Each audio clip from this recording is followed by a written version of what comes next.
cigar studio in Boston, Massachusetts. Welcome to the Smokin Tabacco Show with your hosts, Matt Tobacco and Smokin Nicole. And good evening, ladies and gentlemen. Welcome to the Smokin Tobacco 2022 Cigar of the Year Countdown. My name is Matt Tobacco from SmokinTobacco.com, and this is one of the first punctuation marks of this year. And quite frankly, I'm just going to be honest with you, I am fucking exhausted. Putting these things together, it's a lot of work. And, we do a show every week, sometimes two with the spare notes. And, there's some work that goes into those. And, but, when it comes to Cigar of the Year, making a top 25 list, there's awards that go out. On top of everything else we're already doing, it is a lot. This is the busiest time of the year. So I just, it's a lot, but this is the fun part. This is when we're all done. We get to show it. First of all, I just want to say thank you to the entire Smokin Tabacco team, to everyone involved, and one of our new members you're about to meet in a minute. It's the first time that he'll be on the show or be on camera, so to speak, but you may have known him from social media. It's been a hell of a ride. It really has. And, tomorrow night we have our year in review show, and Nicole and I will talk more about everything else. But tonight is for Cigar of the Year, so buckle up, get ready. I got my cigar ready. We're going to go through the top 25, and to do it with me, I would love to welcome on the newest member of the Smokin Tabacco team. Please, ladies and gentlemen, introducing Mitchell Santaga of the Smokin Tabacco team. Mitchell, what's up, buddy? Welcome to the show. Welcome to the team. Mitchell has been a huge asset to Smokin Tabacco this year. So I can't thank him enough, but I just want everyone to give him a nice warm welcome to the team. He did contribute to this list in the best way he can. He came on a little late this year, but that's okay. We made it work as best as we could. Next year, though, the list will be much different. It'll be mostly review based, but enough of that. Mitchell, what's up, buddy? Welcome to the show. Hey, Matt. Yeah, thank you so much for having me. Coming at you from here, toasty British Columbia. I think it's about between 35 and 40 degrees freedom. Almost 0 degrees Celsius here. Is it a bout but or a boot? Is it a boot? It's a boot. Yeah, it's a boot. Eh? Sorry about that, guys. Sorry. No, it's nice. I've got my heater. I've got my nice toasty jackets. I've got a couple layers of pants on, and yeah, I'm ready to talk about some of the best cigars that I've had all year, if not the best, right? So. Yeah, it's funny. Like I was just saying, this list is difficult to do, and we're gonna go through the list, and every time anyone does a list, you always get the peanut gallery going. Oh, how come this didn't make it? It doesn't mean that your cigar wasn't good. Trust we can me. only smoke so much. We can only smoke so much, right? And it's hard. We can only put so many things on the list. It's only 25 cigars, and there's probably like 300 good cigars that came out this year, and you got to pick 25. It's not easy, I got Mickey Peg here. Mickey Peg is the last year's runner-up. He is still until the end of the tonight's show. He is still the Ricky Bobby Award winner. Mickey has been bugging me for who's gonna win it, and I said, Mickey, you just gotta watch the show. You're gonna wait for it. We'll tell everyone who the Ricky Bobby Award is. Don't worry about it. Someone's getting it, and I think everyone's going to be shocked who gets it, too. But what I will say is the top three were the toughest part. I mean, you'll see the top three, and you'll be like, shit. It's all hard. It's all hard, to be honest. It's just, they're all so close. They're all so good. But yeah, that top three, top five, just solid. Yeah, it's... Well, talking about Mickey Peg, I'm smoking the Ricky Bobby. He is. That's right. Mitchell smoked that just for you, Mickey. He told me I'm gonna smoke this just for Mickey because I know Mickey's gonna be watching, and I want him to feel a little extra warm and fuzzy as he relinquishes his Ricky Bobby Award to a new winner this year. The All Saints St. Francis. This is it's really tasty, super tasty. It's a great cigar. And I love pairing. It's one of my favorite things to do. It's kind of what I was majorly doing, I'd say, before reviewing is really exploring pairings, drinks, food, everything. So I always have at least 3 or 4 different beverages with me and sometimes some food. Right. But tonight I've got the Colonel E.H. Taylor. Oh, good choice. Beautiful, beautiful bottle. I thought I'd bring something out that's, pretty top shelf. Very nice. Just goes so well with so many cigars. You know, And it's funny. I have a doing couple well. of I have a couple of bottles of that, and we didn't even talk about that. But had I known, I probably would have grabbed one because that Yeah, is good, sorry. and I haven't had it in a while, and it's good. That was exactly me. I had it on the top of my shelf in the very back, half full, and I was like, you know what, this needs some love. It's been a few months. Um, I've been really exploring a lot of wild turkey recently, so some of the Buffalo Trace Distillery stuff has kind of put onto the back shelf, and man, it's good. It's really really good with this cigar. So Oh yeah, the E.H. Taylor for me was. Do you get bananas on the nose? uh a That's little what bit I on the got. nose, not so much on the palate for me.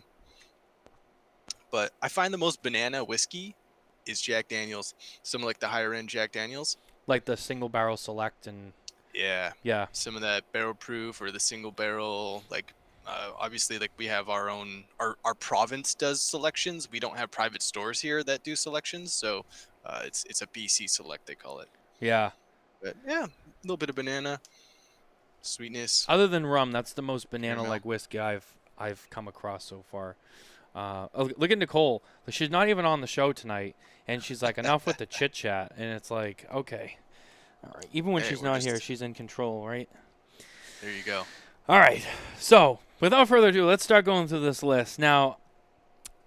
The first cigar on the list is coming from a company that I think a lot of people. It's gonna be interesting. People see this, they're gonna be like, really? Actually, before we start, where the hell is Coop? Because Coop said he was gonna watch the show tonight, and I don't see him. I don't see him commenting either. I gotta text him and be like, did you fall asleep? Fall asleep. What's everyone else sipping and drinking tonight? That's always nice to It's know. go time. Jeffrey from Amendola's here. He said he's sipping on some Wild Turkey Kentucky Spirit Single Barrel. That's what I've been drinking almost weekly. That is like one of the best whiskeys I've ever had. And the other half of Amendola right below him, Burn Natalie, gentlemen. That E.H. Taylor single barrel is my favorite bourbon. Salute. Yeah, that's a. Oh, Coop is watching. Look at that. He just sent it to me. He's lurking in the shadows there. He just hasn't commented. He's busy. He's got busy fingers. Yeah. So yeah, the Amendola guys are here. Wow, we got a great turnout tonight. There's a lot of people here tonight. So I don't want to keep waiting. So Yeah. here we go. Without further ado, at number 25, El Septimo's Emperor Collection Alexander III Connecticut Toro. This cigar is a 6x54. It's an undisclosed blend, but features tobaccos from 4 different regions of the world. This is also one of the first Connecticut shade cigars that El Septimo had created. And this cigar is also one that came in at a lower price point. The Emperor Collection was at a more affordable price point. I believe this is around $12 to $15.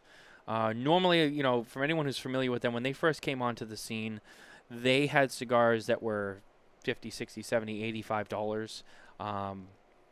There's obviously been a lot of hubbub around El Septimo, Mitchell, as you know. Yes. Big company came out of nowhere, just kind of really high-end stuff, and just kind of taking over the industry right now. And we'll see if it lasts. But as you know, companies come and go. But this was one that came out of the trade show this year that it was interesting. It was really good for the price point. It was good. Some of the other El Septimo stuff, I think, for the price point it's just not worth the price point. If I'm being honest, some of it's just really high end and demanding a price that I just don't think adds up. For the money that some of those go for, I've had Opuses, Padrones that have been much better. Yeah, you definitely have to take that into consideration, right? Price point is a major thing, and people already with legacy brands, Davidoff, Fuente, Padron, as you mentioned, they have these high price point cigars, but they've been in it for years and years and years. People know what to expect, and they expect the best, right? And they expect really good stuff. When you're starting out and you're coming into the market with that kind of price point, and it better be next level amazing stuff. But like you said, this one coming in as slightly more affordable. But you just had Zion, I think, what, a couple weeks ago, and Yeah. he's got. It seems like he's got grander plans than just the cigars. It's an all-encompassing lifestyle brand. Cigars are coming along with it, and hopefully as time goes by, he can really hone in some really nice tobaccos and some really good blends, and yeah, maybe we'll see him a little higher on this or popping up on a few more lists. Yeah, it'll be interesting to see how they all shake out. Some of the lists have already come out. Obviously, Cigar Aficionados list came out. Sorry, excuse me. Cigar Journals list came out. The Coop list is still working its way out, which I think ends. Is it next week? The Coop list ends. When does number 1 come out? I think it's next week. I'm not sure. And then our list is tonight. So yeah, it'll be interesting to see because there's a lot of interesting stuff that I've already seen on some of the lists. Me Yep. and you have talked about it. Coop and I have talked about it. I've talked about it with David Garofalo recently. There's a lot of interesting things on a lot of lists right now. So I can't wait to see how the rest of them shake out. At number 24, this is a cigar that I really enjoyed. I enjoyed it in this. I enjoyed it in this size, particularly. This is the Gurkha Revenant Corojo Toro, a 6x54 Honduran Corojo wrapper with a Cameroon binder, and Dominican Corojo 98 in Nicaraguan, and an undisclosed broadleaf in the filler.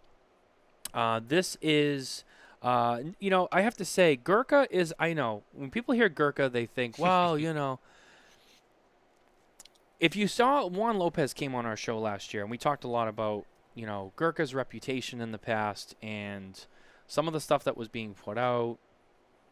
They're trying to change. That's all I can say. Yeah, and some of the reasons behind that, some of it was beyond their control. But, they've really done a lot of work trying to kind of rein it all back in and change a lot of things and put some stuff out. This cigar really surprised me. I really enjoyed this from the first time I had it. The Maduro was good too, but this one I really enjoyed. I smoked a lot of these this year. And, it was one of the first Gurkhas that made me go like, something,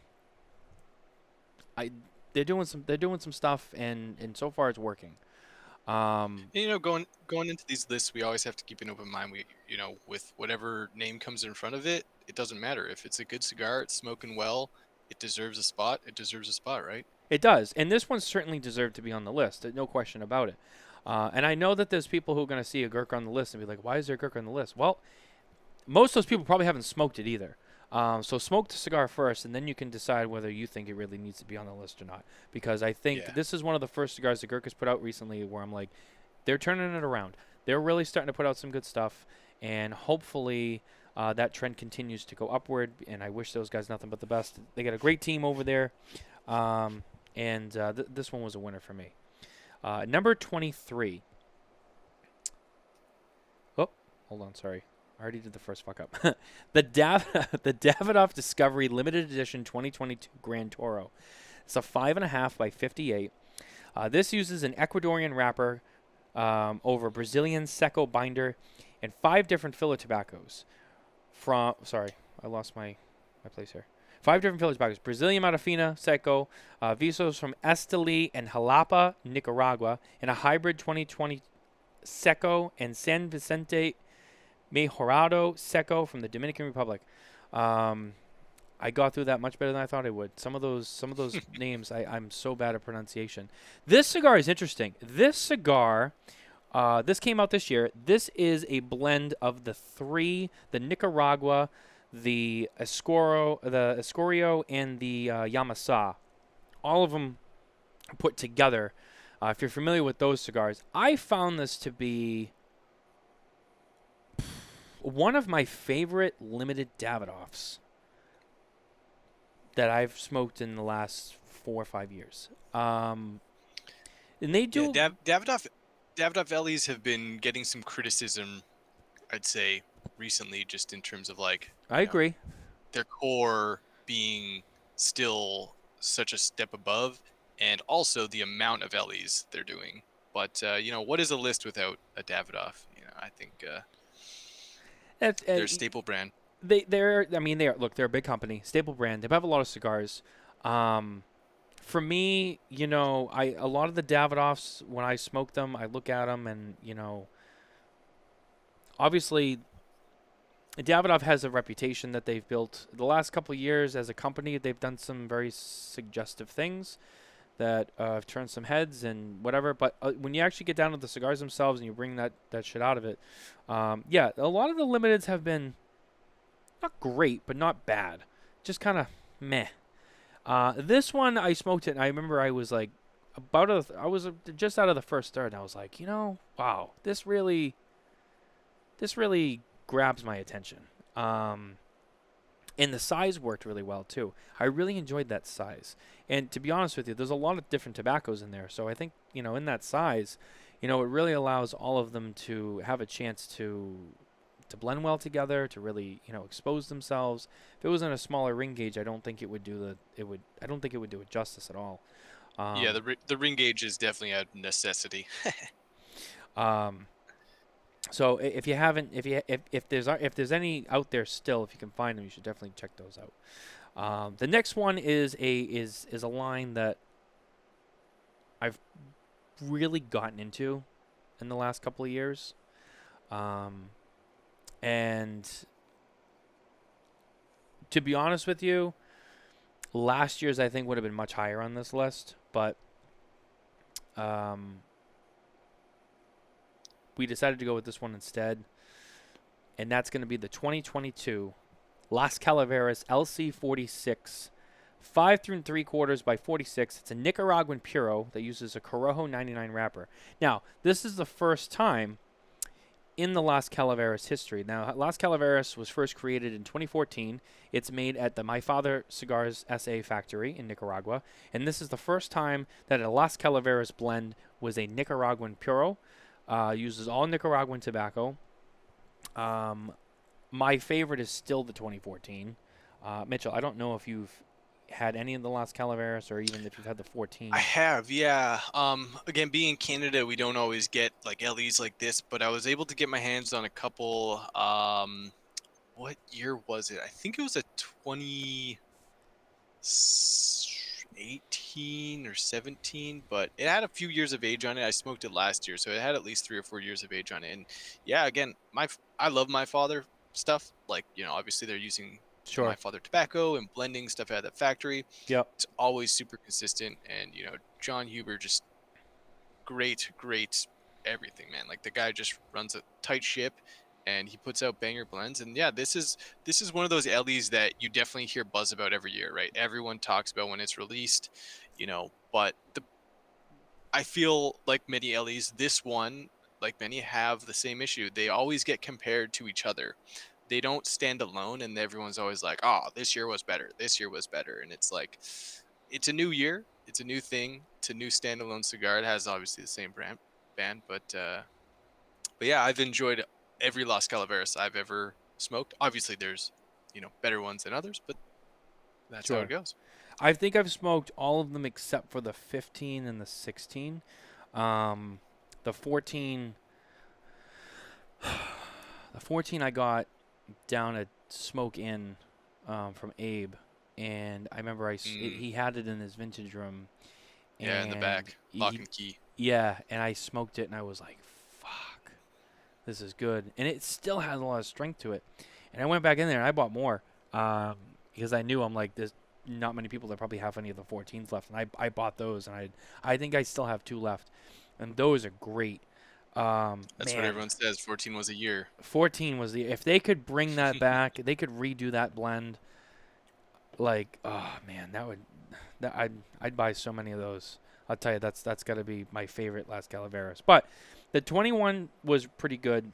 The 2022 was good. I really enjoyed this one. This size, I felt, did the blend the most justice. The other sizes were good, but there was some inconsistencies in the flavor and the complexity. This size, I think, was the perfect one to do this blend justice, and it was different. The blend obviously going all Nicaraguan this year, just kind of really pushed it away from all the other years that have come out for Las Calaveras, but it was still good. Nonetheless, it was still good. It's a Las Calaveras.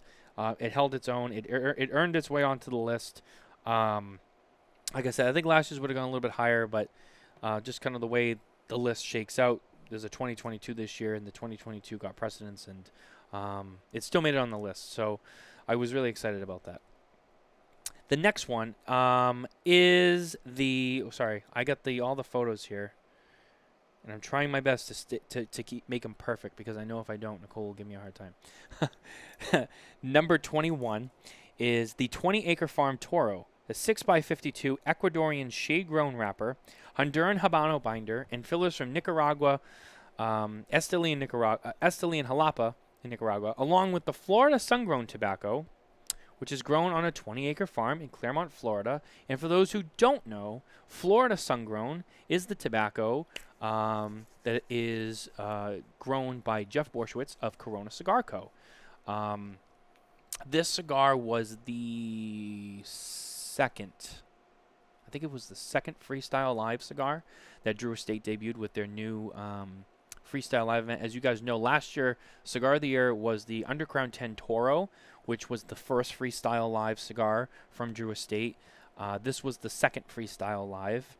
So the Freestyle Live program has been interesting because it's kind of the new way that Drew introduces their new cigars.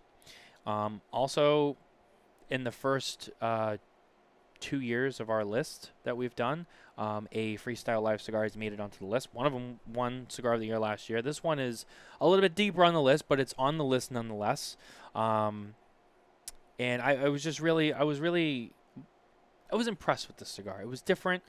It was. I feel the word unique gets overused, but I definitely can use the word unique on this cigar. Yeah, A lot I of people agree. talk about FSG having a very distinct flavor, although it is only a small part of this blend. Especially with being a Connecticut, it allows sometimes those binders to really come through a little bit more, because Connecticut shade, a lot of people. Well, this is Ecuadorian shade grown. A lot of people kind of already know the flavor of what to expect with Ecuadorian shade, and it tends to be on the milder side, right? And again, very common fillers of Esteli and Jalapa. So, you're like, oh, this is what I expect out of this cigar, but then it throws you kind of this curveball, right? Some people describe it as like a little bit musty. I find it gets a little bit of nuttiness in there. As many boutique smokers say, like, oh, I don't smoke Connecticut's very often. I would say I'm one of them who doesn't smoke Connecticut's very often, and I really enjoyed this. Actually, it was a really, really good cigar. The density of the cigar was amazing, and the smoke production was amazing. Oh yeah, And oh yeah, it definitely 100%. it just had much more full flavors than your standard Connecticut. So yeah, if you love Connecticut's, but you're looking to kind of get into the next level, this delivers great flavor profile. That is a bit more, and I can't wait to see what Jeff does with all the FSG he's growing. He's getting it into hands of many people, and people are trying to play with it. And this being, I don't think it's the fourth. I don't know how many cigars he officially has released with FSG outside of like his own. I think he does like his own personal blends. So Well, he's got the original FSG cigars. They did this one.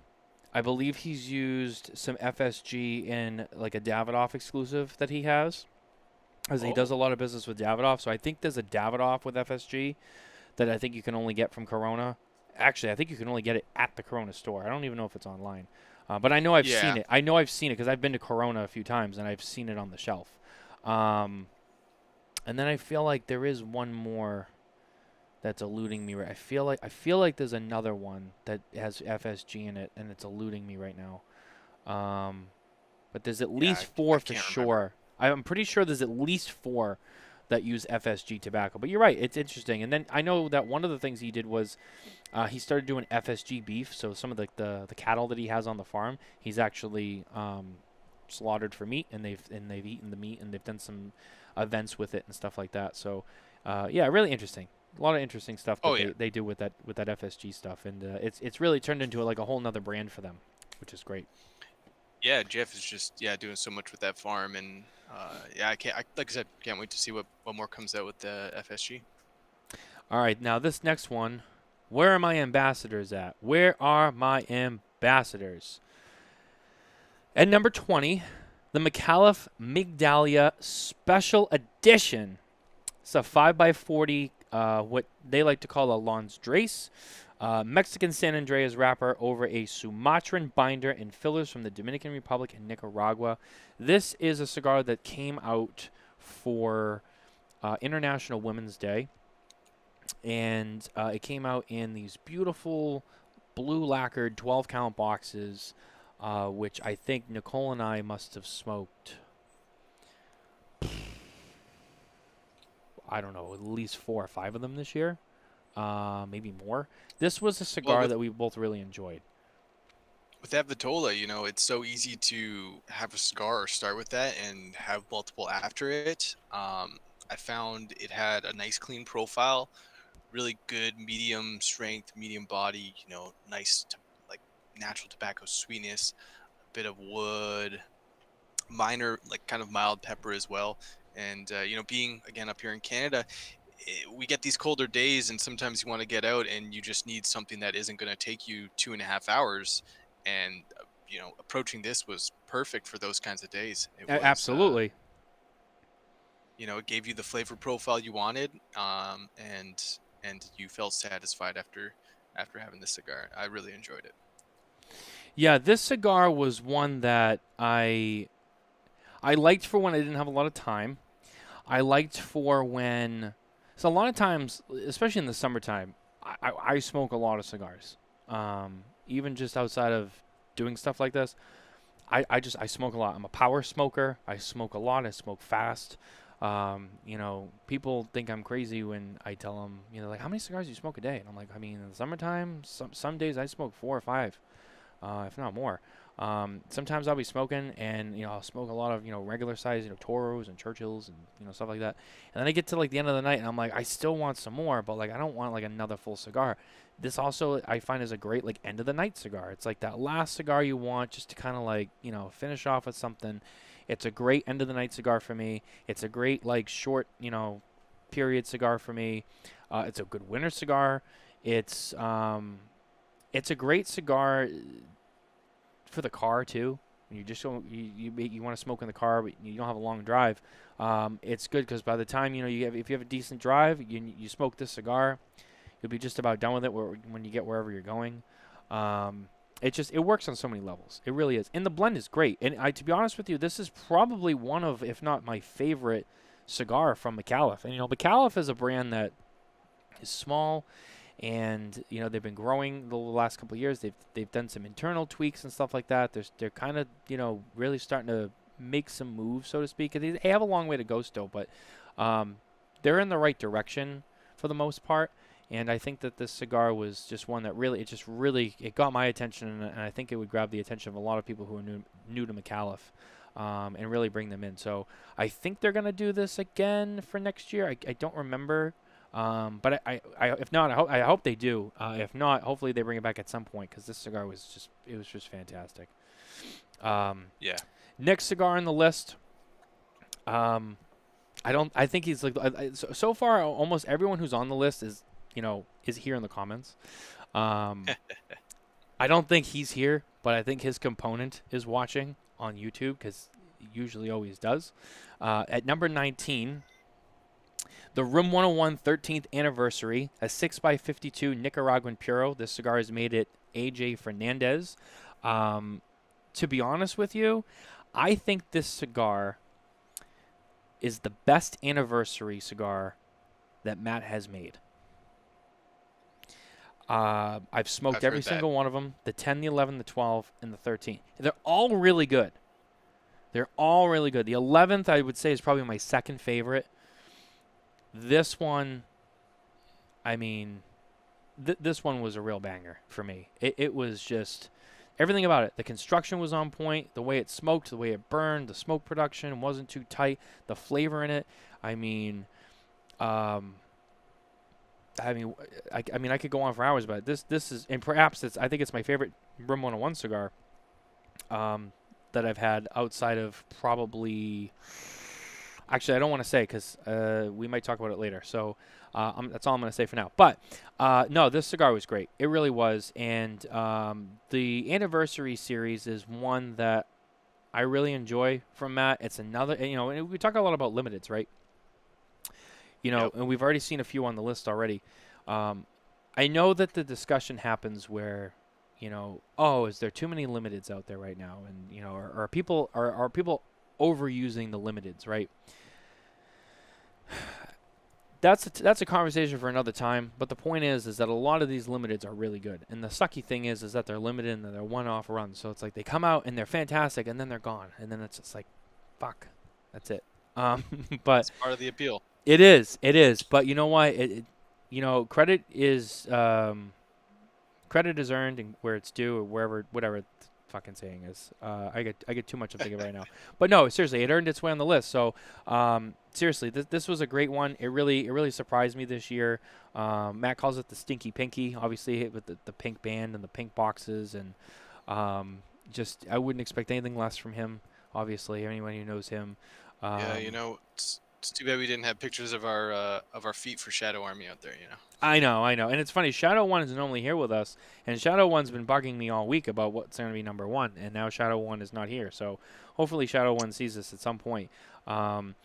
Stace Brooklyn says that Room 101 is good because AJ doesn't make crap. I mean, to be fair, yeah. I mean, a lot of the stuff that AJ Fernandez makes, a lot of brands use AJ Fernandez, and a lot of the times those cigars are fantastic. I mean, it's just one of those factories where, like, I've very rarely ever been let down by something that they've made. I don't know if you can attest to that either, but for me, that's just kind of how it really feels. Yeah. It really is. It's a solid factory. All right, moving on. All right, I know this guy's gonna be excited. At number 18. I wish I had like a little drum loop thing. I could do like a drum roll for each one. Yeah, we need a soundboard. I know. Although if I did it for all 25, it would probably drive people fucking insane. So I'd go a little crazy.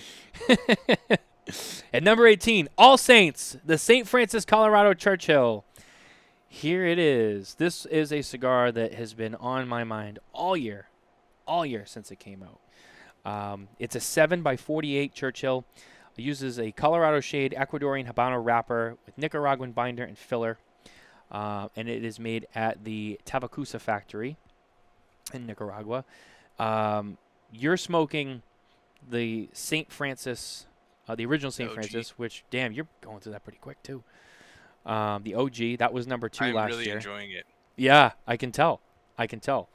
And I know Mickey's watching here, so I'm sure he'll be excited about this. I know it's not number 2. It's not the Ricky Mommy, but it's still on the list, Mickey. All right, you made it.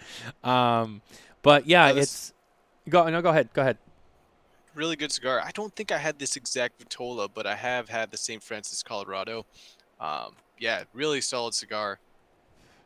I forget. I think it was the Toro. I think I sent you the Toros. Yeah. Yeah, I think I had the Toro. So, yeah, it was delicious. Again, everything I've had from All Saints so far has been really good. It deserves this 18th spot. It had all those classic flavors. Compared to the St. Francis, it has some of those underlying similarities, but just it gives you a different take on it with that wrapper change, right? Absolutely. But yeah, it was solid. That's all I can say. Burned well, smoked well. Again, great flavor, hints of sweetness, oaky. That every cigar so far just has this nice amount of pepper that I really love from Nicaraguan tobacco. Sometimes people overdo it with the pepper and spice, and Mickey's just finding that sweet spot, in my opinion. And I have to say, with just about all of the cigars that Mickey has out right now, That was number 2 last year. This one's on the list. Um, I've seen a lot of his. He got Cigar of the Year from the Cigar Authority. His cigars are making their way onto lists. They're making their way into good ratings with reviews. I don't think I've seen any of his cigars get too low of a rating. Not that they're not out there. I haven't seen it. And I have to say, he's really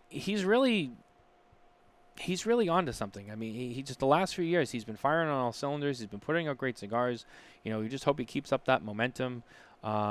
Just nothing but props to Mickey Pegg. And seriously, and this isn't BS just because he's here. I mean, he's on the list. I mean, he earned his way on the list. This isn't a sympathy list. You know what I mean? You have to make it to the list. Like I said at the beginning of the show, this is a very difficult list to make because there's a lot of good cigars. So the fact that he's here on the list, I mean, it says something. I mean, and he made the list last year, and he's making it to other lists. I mean, he's just putting some really good cigars out right now. All Saints has become one of my favorite go-to brands. And for you, you've been raving about. I think it's 3 years. Shit, I forgot what I was gonna say. Oh yeah, you. I mean, one of the brands that you won't stop talking about, and not in a bad way, is All Saints. It's like every time we talk, sometimes somehow the All Saints cigars come up, and I have to say it truly is. These cigars are just a reflection on everyone that's involved in making them. So congratulations to Mickey for making it to the list, and there's always next year for Ricky Bobby. Or you could go. Maybe you can get number 1. I don't know. What would you rather have? Shake and bake. What would you rather have? Would you rather have the shake and bake, or would you rather have number 1? The only other thing I have to say is just I'm excited to see what else he's got going on in the future. So, at number 17, Amendola Family Cigar Co. The Padrino Bellicoso. This cigar is another one that I've just been all over this year. This cigar is a 5 3/4 by 52 Connecticut broadleaf wrapper, and the rest of the blend is undisclosed. I believe this cigar is also made at AJ Fernandez, if I'm not mistaken. I know Jeff and Chris are here in the comments section, so they can clarify that, but I'm pretty sure this is also an AJ Fernandez cigar. One of the trends, actually, before I say this, I have to make sure we haven't gone too far, because I have the entire list in my head already. I'm going to wait. Until we get further up in the list. But there's a trend with the list that I didn't even pick up on until after the list was already set in stone. I think it was like yesterday, and I started to look through it, and I was like, oh, and I saw a trend. And I'm gonna don't let me forget when we get closer to number 6 and number 5. Remind me, because there's a trend here, and I found it interesting. I don't even think I told you that I noticed it. Maybe you did, but there's a trend here. No, this cigar is great. The Bellicoso size I thought was fantastic. I first discovered this cigar back in February, and since then, it's been on my mind for this list all year. This is a cigar that has just been, it's continued to smoke really well. As they sit and they age, they continue to get better. A lot of flavor. It's not a big cigar. It's not a big Bellicoso. A lot of Bellicosos use a lot of fat Bellicosos. It's on the slimmer side, but it's still, it performs really well. Stace mentioned before about AJ Fernandez. This is another example. This is another AJ Fernandez cigar that's on the list. Dark wrapper, but it's not too powerful. It delivers all the flavor you'd want without going too far. It really is, and just a huge shout out and huge congratulations to the Amendola guys. I know they're here tonight. This cigar has just been lights out for me all year. Amendola is a really cool company. Before we went on, we were kind of talking about our heritage. Obviously, Amendola wear their flag, on their sleeve with the Italian pride there, and both you and I being half Italian, we gotta support. And again, newer company, kind of not super new, but they're out there grinding, and I think one of the coolest things that I think they're still doing it. I'm pretty sure it was them, but they were kind of on this path of one Vitola for each blend, right? Just this is the Vitola that this blend should be in, and I just thought that was always such a cool thing. Also, Jeffrey, I follow him on Instagram. He's always got those awesome videos of him rolling. Hopefully one day I can get a hand roll from him and share a cigar, because those look delicious. And yeah, Amendola is just making moves every year, and I can't wait to see what more they have. And obviously this cigar again, earning 17, really really nice spot on the list here. Oh yeah, absolutely. One thing I want to say to the brand owners who are here, and this is to no one in particular, but if your cigar came up on the list and you thought like, okay, there I am, I'm out, don't go anywhere, because there's a couple of companies that have multiples on this list. That's all I'm going to say. That's all I'm going to say. Yeah, this is definitely not teaser or rumor free here. Yeah, no. So just don't think don't think as we go through the list, don't think that hey, I'm out. You might still be in it. But no, seriously, congratulations to those guys. This is a great cigar, and I look forward to more. They're another one of those small brands, but they're putting their bricks on the wall one by one, and I really can't wait to see what else they do. Yeah. All right.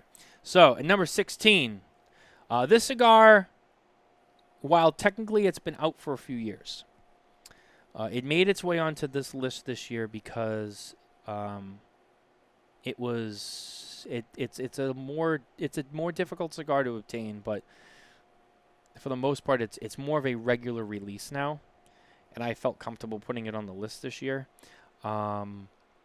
This cigar was on a lot of lists last year, and it got talked about a lot because it was on lists, and it is a great cigar. I mean, it's on my list this year, but it came out it was on a lot of lists at a time when it was just way more difficult to obtain, and it got a lot of criticism and stuff, and I was hesitant to put it on the list because I didn't want to put it on too early when it was just too unobtainable. And while it's still unobtainable, it is more of a regular production, so to speak, now, according to the manufacturer.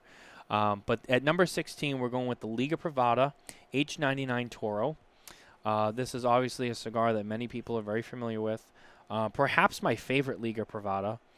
It's I don't know. It's actually, it used to be the number 9, but between this and the Liga 10 Aniversario, those are both pretty good. I might lean a little bit more towards Liga 10, but this one was just this one surprised me.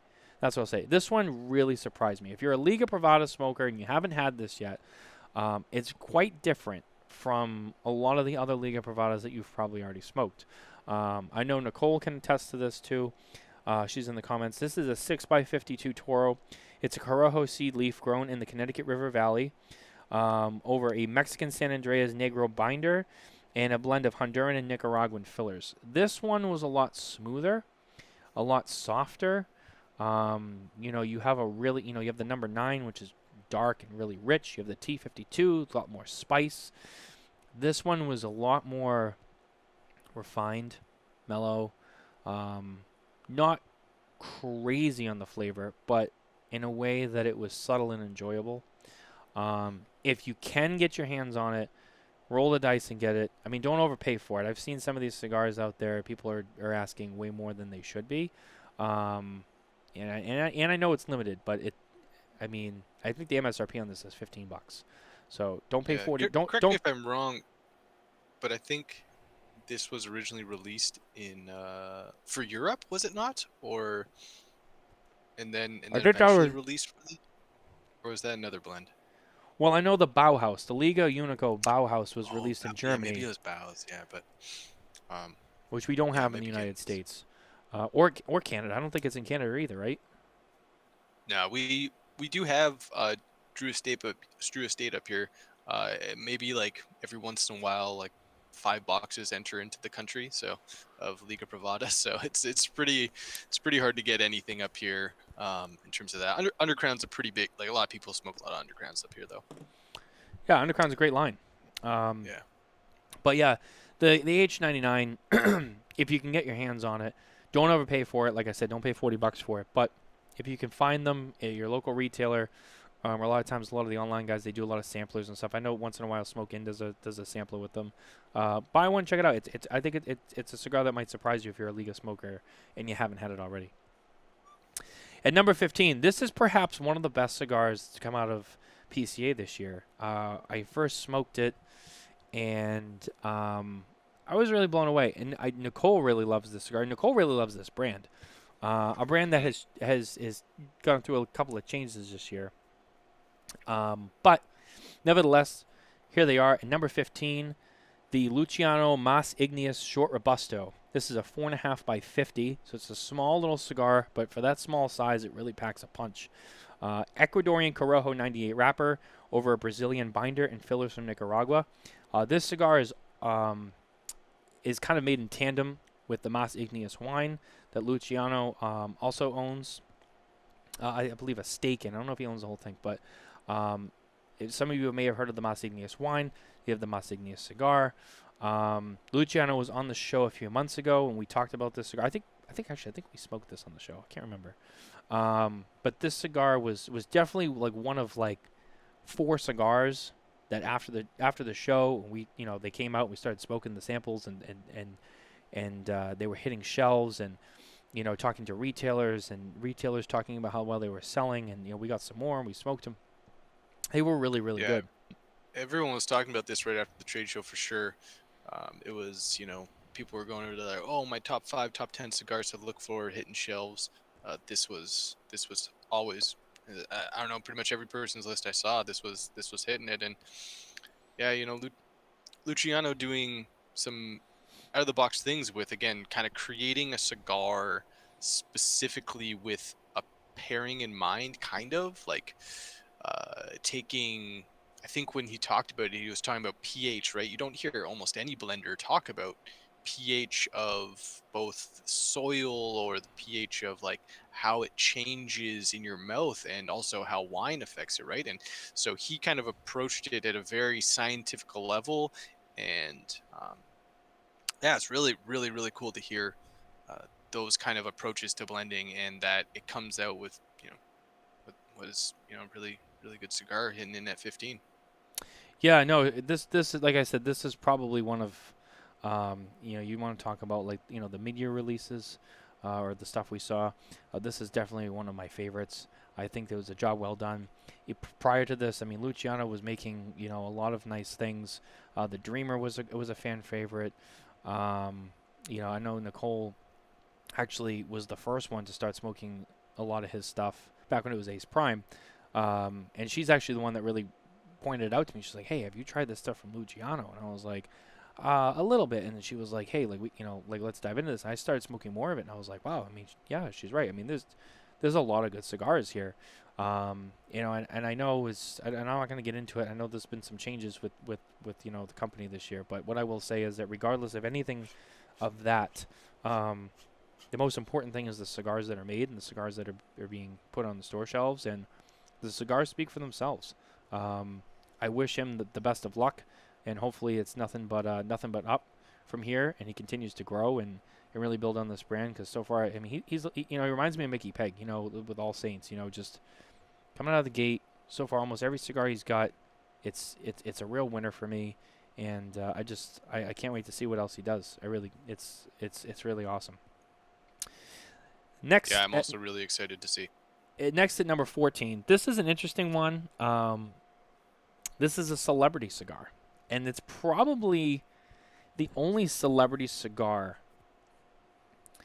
that, we talk about celebrity branded cigars, and a lot of people will tell you like, oh yeah, and you kind of get that reaction like, oh yeah, another celebrity cigar. And look, the problem with celebrity cigars is like they come out and they have like a splash in the bucket, and then they just disappear.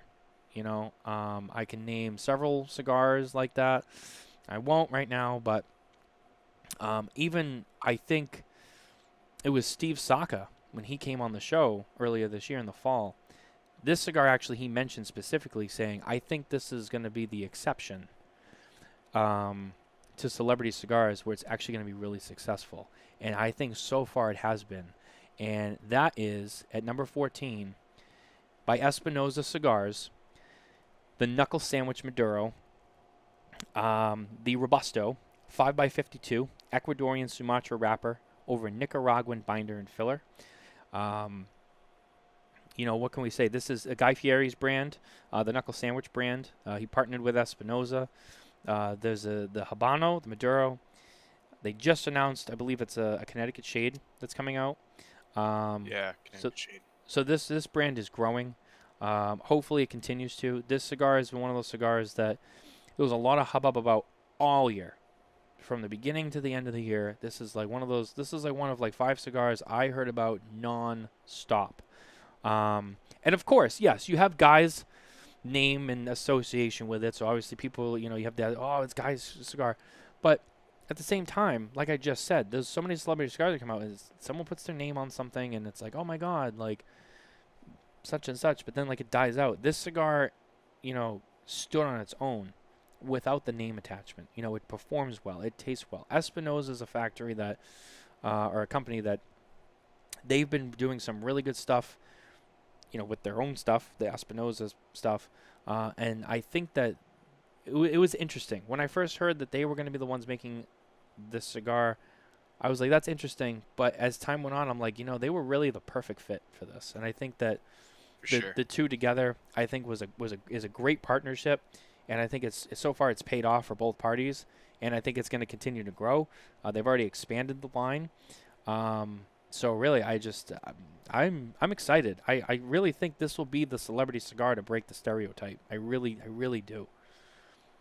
Yeah, and Guy, he's it seems like he's willing to put in the time to show his face in the industry and to really help promote it even outside of the industry, right? There's multiple times you hear him being like doing press releases for other stuff, and he's got the knuckle sandwich in his hand or even lit up, right? So he's doing everything to get it out there. He seems stoked about it. He is a real cigar enthusiast, right? So that's what comes first, and you can tell he put his heart and soul into this alongside the whole Espinosa team.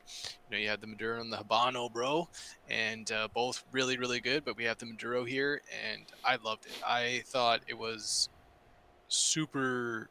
It took you to Flavortown, that's all I gotta say. It took you to Flavortown. It was a one-way ticket to Flavortown, and at the end of that was a knuckle sandwich, and it was delicious, and it hit you in the face, and it's a well-deserving 14th spot. Obviously, it got some other recognition this week as well, hitting some other lists, and I can't wait to see this thing grow. I think it's gonna be the biggest celebrity cigar out there, and I'm so glad to see it in the hands of Espinosa, because they make amazing stuff, and I think they're on that precipice of that boutique, but the big boutique, right? They're kind of filling in the next shoes, and they're growing, and they're going to be kind of they're leveling up, they're leveling up. I also just want to take the time. I know Hector Alfonso is here watching with us, so I just want to throw another just congrats out to him. He obviously played a huge part in making this cigar. So just a job well done to Hector Alfonso. From Espinosa, great guy, great company, and just job well done. Congrats on this one too. Congrats, Hector. It really did. This one really earned whole the Espinosa spot. team. Just the comments so far. I'm trying not to bring them up because I don't want to get it in the way of all the photos, but it's funny because we have, where is it? Mickey Peg said, I would rather smoke a knuckle sandwich than get one. Nicole said, quote of the night from Mitchell. I believe she was talking about when you said it brought you to Flavortown. Yeah. And then Hector said, who the hell going to give you a knuckle sandwich? Exactly. Mickey Peg. Who's giving Mickey a knuckle sandwich, man? And then Mickey follows up with Eric. Yeah, he'll give you that leaf of Habano right to the face. Oh yeah. So moving on, we're encroaching on the top 10. We're at number 13 here. At number it's getting juicy. It's getting juicy. This is where he really starts to get down on the wire. As you get to the end, like, okay, well, who's gonna make it? Number 13. This is a cigar that came out from a company that we have been talking about all year.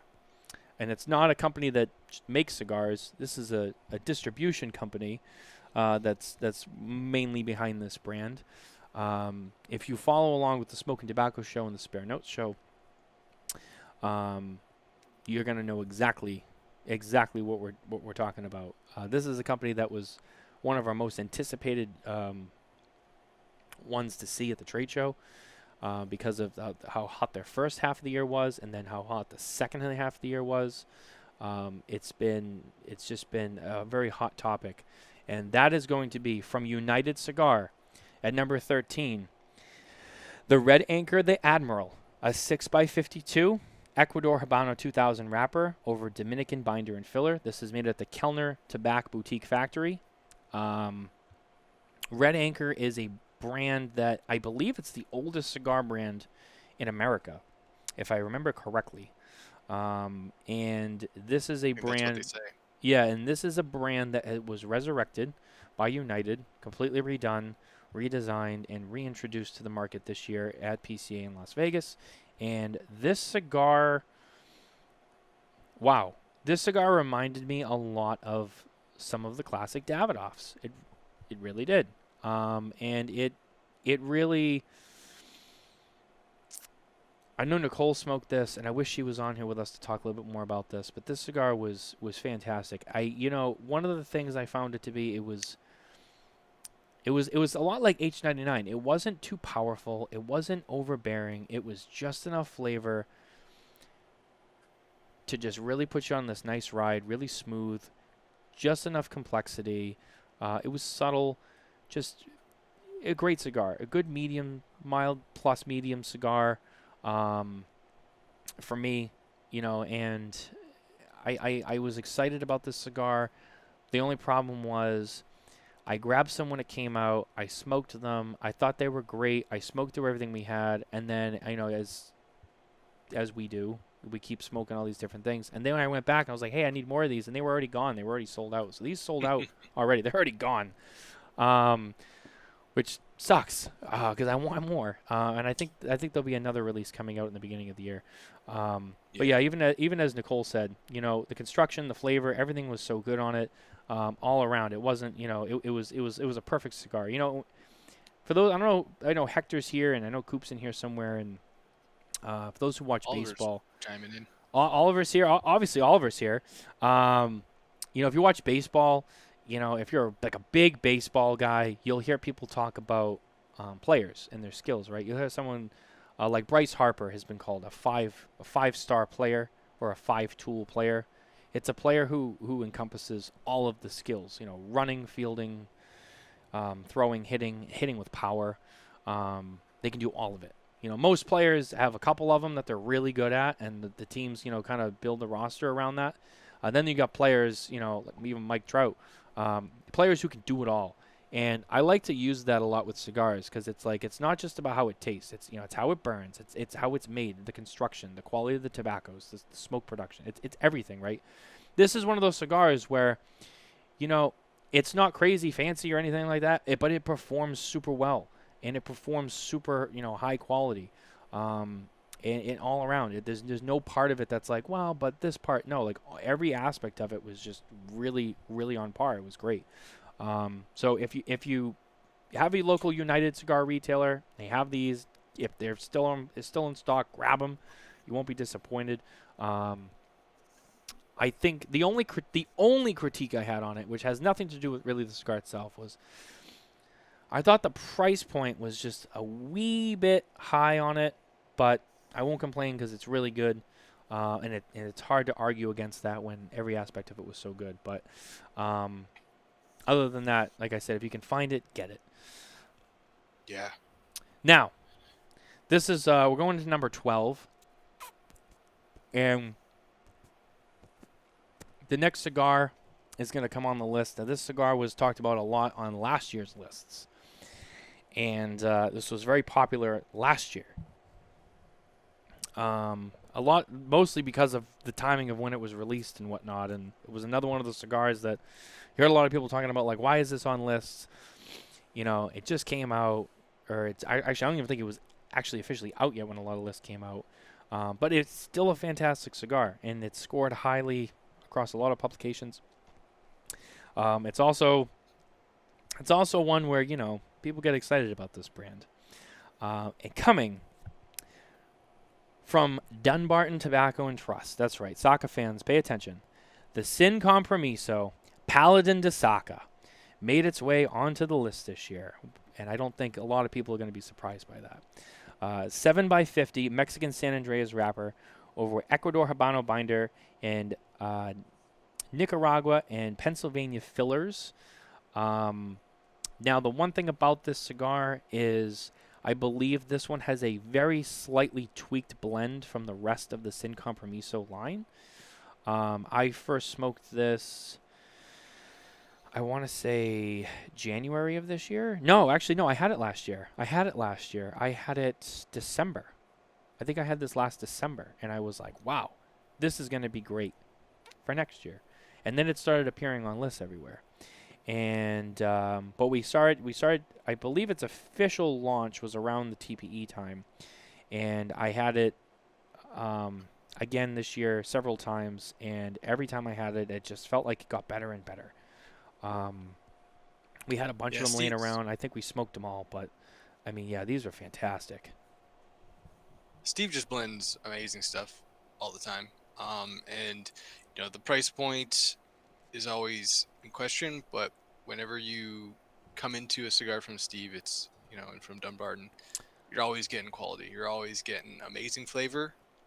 You're always getting great construction, and like you were just saying about the experience as a whole, it's a full experience with this. The whole Sin line in general, and this obviously, like you said, Paladin is kind of that tweak, that little extra of everything. Is I'm really, really excited for it to come in a slightly shorter Vitola. Personally, I don't know what his plans are for it, but yeah, sometimes again, being up here in a little cold weather, 7x50 can, and you want to savor these kind of cigars, right? Can be a little bit of a struggle, but that's true. Yeah, and that's true. And, and it's funny when you talk about any other brand with this cigar, I'd say, yeah, who knows? But when it comes to Steve, really, who knows? Because, he's very particular. And I don't even mean this in a bad way. He's very particular with how he creates his blends. Size, the tobaccos. He's very, very particular. If you've probably seen him on a lot of shows. He was on our show a couple months ago. He talked a lot about, his blending process and, he probably went through 80 test blends just to make this cigar. Yeah, he probably went through a lot of test blends. He buys. He told us he buys more test blends, or he claims to. I don't know how true it is, but according to Steve, he buys more test blends than almost anybody else from the factories, and he goes through so many of them, and he spends so much time going over these. And I feel like he's one of those guys that even though he puts out a cigar, He's always never fully satisfied with it. He just gets it to a point where it feels good enough to release, but it's almost like I feel like Steve's like always trying to tweak it just a little more, just a little more, just a little more. But he is very particular about the sizes too. So Yes. and it's something that he's specifically talked about a lot on every show he's gone on pretty much. So it will be interesting. I know that there's some other cigars that we'll talk about. Or we have talked about, in the past from Steve that he is going to do in other sizes, or he ended up doing in other sizes, or stuff like that. But yeah, you're right. It would be interesting to see this particular cigars in a smaller format, shorter, like a shorter length too. It had a lot of power to it. I'd love to see this in like a shorter Robusto and what kind of power he could, pull out of that. Because again, this cigar was, man. This cigar was fantastic. The moment I lit it, I was like, shit, this cigar is going to be great. And I smoked tons of them, and they were great. All right. One step closer to the top 10. The next one on the list, this one was tough. This one was in the 10, was out of the 10, it was in the 10, it was out of the 10. This is where the list gets trickier and trickier as we go. This one was also a limited edition release that came out last year. For the holidays, and I believe 2023 it's coming back, and it will be an annual holiday release according to the owner of the brand. This is the Room 101 Namakubi Ranfla, a 5.5 by 50 Perfecto. This was made at Tabacalera William Ventura. It features an Ecuador Habano wrapper over a Honduran binder and fillers from Honduras and the Dominican Republic. This cigar, you want to talk about a cigar that, you know, when I first smoked it, I went into it thinking, like, this is going to be good. I knew where it was made. That factory has been pretty good, pretty solid. In fact, if it wasn't for the fact that the factory burned down, man, they've been doing some really good stuff in Ventura. Yeah. Oh man, I mean, I had them on my who to watch list. If anyone who saw the who to watch list for brands on SmokinTabacco.com that came out recently, they were on there, and unfortunately I made the decision to take them off because after what happened, I was like, I don't know what's going to happen with them now, and I don't want to, say like this is someone to watch when they could be taking several steps back now. But I really hope I'm wrong, and I really hope that they find a way to really turn it around quickly, because they were doing some really good stuff, and this cigar is no exception. I mean, it's a smaller cigar. It's smaller than than I thought it was. I don't know. I didn't know the exact size when I got it, but I thought it was bigger. But when I actually started, I was like, oh, this is a lot smaller. And I'm not a smaller cigar guy. There's a couple of them on the list, obviously, but for the most part, in general, I'm not a smaller cigar guy. Most people who know me, I like them. I like more Toros or bigger Toros, or a lot of like the 7-inch or 7.5s that are like by 50, 54. Not like the 48 Churchills. I like a thicker Churchill. Smaller cigars are just, I don't know. It's nothing against them. I don't really smoke them, but every now and again, a few will come along that really blow me away, and this is one of them. And I was like, again, it was made really well. The construction was fantastic. The way it burned evenly. This is one of those cigars that I smoked about, I don't know, 7 of them, and every single one, I had no issues. I never had to touch them up. They never tunneled on me. The ash was never like really loose and flaky. It always held really well. The flavor, very complex, very flavorful. Not too strong, but enough to really keep you on the edge of your seat the whole way through. I smoked every single one of these almost down to nothing. I couldn't get enough of them. And it really earned its way onto this list. Like I said, it was tricky. I had it in the 10. I took it out of the 10. It was tough. With some of the stuff that came out later in the game. And things got moved around. Like I said, it's tricky. We talked about this before the show. The list is really tricky, but it's a stacked list, that's for sure. if it couldn't be in the top 10, I said it's got to be right outside the top 10 because this cigar just really blew me away. Really just excited to see, like I said, I'm really excited to see next year's release too, and hopefully these kind of stay on par. I don't know if they're going to change now, but we'll see. All right, we are now getting into the top 10. The top 10. This is what everyone's here for. I know, right? This is where everyone came to play. Before we get into the top 10, I'm gonna take a quick break just to touch up my cigar because I've been talking a lot, so I haven't really been puffing. What are you smoking? I don't think you mentioned it, did you? Did I? I thought I did.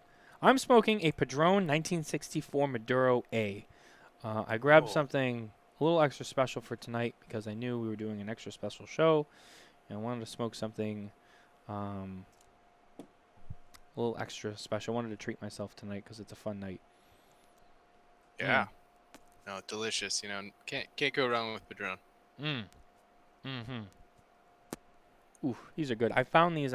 Shout out to Penthouse Cigar Lounge. I grabbed a couple of these when I was down there last week, doing a gourmet smoke sessions with none other than the great John Carney of La Flor Dominicana. Great event, great people, great shop. If you're ever in the Hartford, Connecticut area, check out that shop. It's a great shop. Manufacturers who are listening, check out that shop. Get your shit in there. Great people. All right, top 10. Are you ready for the top 10, Mitchell? Born ready. This is what we came here for. We're getting close. All right. At number 10, this is a cigar that came to me a little bit late in the game this year, but I'm glad that it did because as soon as I smoked it, I was really blown away. This is a brand before I announce what it is, this is a brand that it's a smaller brand. It hasn't gotten a lot of love, but it recently changed hands, and I think the new ownership group has done an extremely well job of getting it more recognized. And you're going to see why in a second, and it'll make more sense. And I'm really excited for them. And this was their first limited release that they did, and it is the Dissident Molotov from Dissident Cigars. And of course, new owner Sin Coburn has her face right on the band. Bold move. It's a bold move, but she did it and she pulled it off. And I think that putting herself as the face of the Bold brand. move for a bold brand. Yeah, it's a bold move for a bold brand, but it paid off. And I think she rocks it really well. I think that she's a great face for this brand. I think it makes a lot of sense. Following the brand, I see more people talking about it now. We saw these cigars getting a lot of attention. I think that the other great thing about the Molotov is that it helped a lot of people. It got out there really well. And I think that because of that, it helped bring smokers into the core line and really get familiar with it and recognize the core brand. Which is, of course, I mean, at the end of the day, the objective of limiteds is to, have something like limited run, quick, single release, a little splash in the pan, but also like, you want to get the consumer, maybe you get their attention with a limited, but it's also like, okay, now come check out the core line. Bring them into the core stuff. I mean, core at the end of the day, that's where these manufacturers that's where they make their money. It's their bread and butter. It's the core line. Without the core line, there's no brand. As much as limiteds are fun and fantastic, and they usually sell out pretty quickly because they're so hard to get, the objective of the game is to get people into your core collection, and I think that this cigar really did that for Dissident this year. And this cigar is it's a 5x50 Ecuadorian Rojizo wrapper over Ecuadorian binder and fillers from the Dominican Republic, as well as Esteli and Ometepe. Ometepe is a tobacco that we don't see a lot of. I know Sin talked a little bit about this when we were at the trade show earlier this year. We did our interview at the Dissident booth with Sin, and she talked a little bit about this brand. Another thing I want to throw out there, another thing that they did, which I thought was really cool, on a kind of an unrelated note, is they kind of came out with their own little limited bourbon that I believe it's event only, and I think they raffle it off at every event. I don't think it's something that you can generally just get, but really cool. Just again, it's something different that they have done to just get the buzz going, and I think that she's killing it. She's killing it with that. I mean, they're making some great cigars, and the brand's been around for a little while. It's changed hands. All the cigars are made at Fabrica Oveja Negra, and they've just done a great job. They really have with the recognition of the brand. I think that's the key here for Dissident is the recognition that they have been getting this year. They've really stepped that up, and they didn't go crazy. They didn't create a lot of limiteds. They had one limited, good amount. They all sold out pretty quickly, and I think it's done wonders for them. So I'm really excited to see what they do in the next 2 to 3 years, because I really think they're going to continue to grow, and just spot on, well deserved, well deserved. Yeah. Shout out to the Coburns. Definitely with the change of hands, I feel things are moving a bit better for Distant now. And like you said, with this cigar, and you were messaging me saying, wow, this is good. And like you said, kind of came in late, but it made the list. And like I said, at number 10, really deserving spot, really great spot. Looks like really unique look, right? Like you said, it's got that kind of that shaggy, I don't even know, like that Molotov wick, right? Like Right, that, which I think is the idea. Super, yeah, that's super cool, and I can't wait to see what more Sin has to offer into the industry. And like I said, kind of approaching bourbon and cigars and the whole thing, right? And I think she lives in Nicaragua as well, which is They do. They live in Nicaragua awesome now. thing to see, right? Like someone being there, able to go to factories that they're making stuff out of, able to get their hands dirty in the blending process and in the tobacco, right? And that's where it starts, right? That starts with the tobacco, and when you have someone that's on the ground in the place to get things done, you're gonna have some good stuff coming out, which definitely this was. Yeah, yeah. Just again, congratulations to them. Keep up the good work, and excited to see what they bring in 2023. At number 9, this is a brand that was a little quiet for a couple of years, and they came back at the trade show this year, and of course, the few cigars they brought with them have already been a buzz.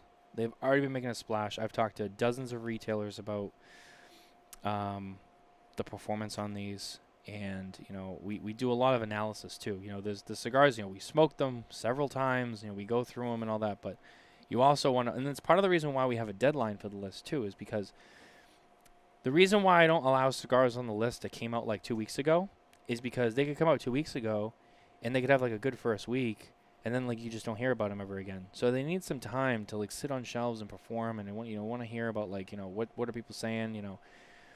So our deadline is the October 31st, Halloween essentially.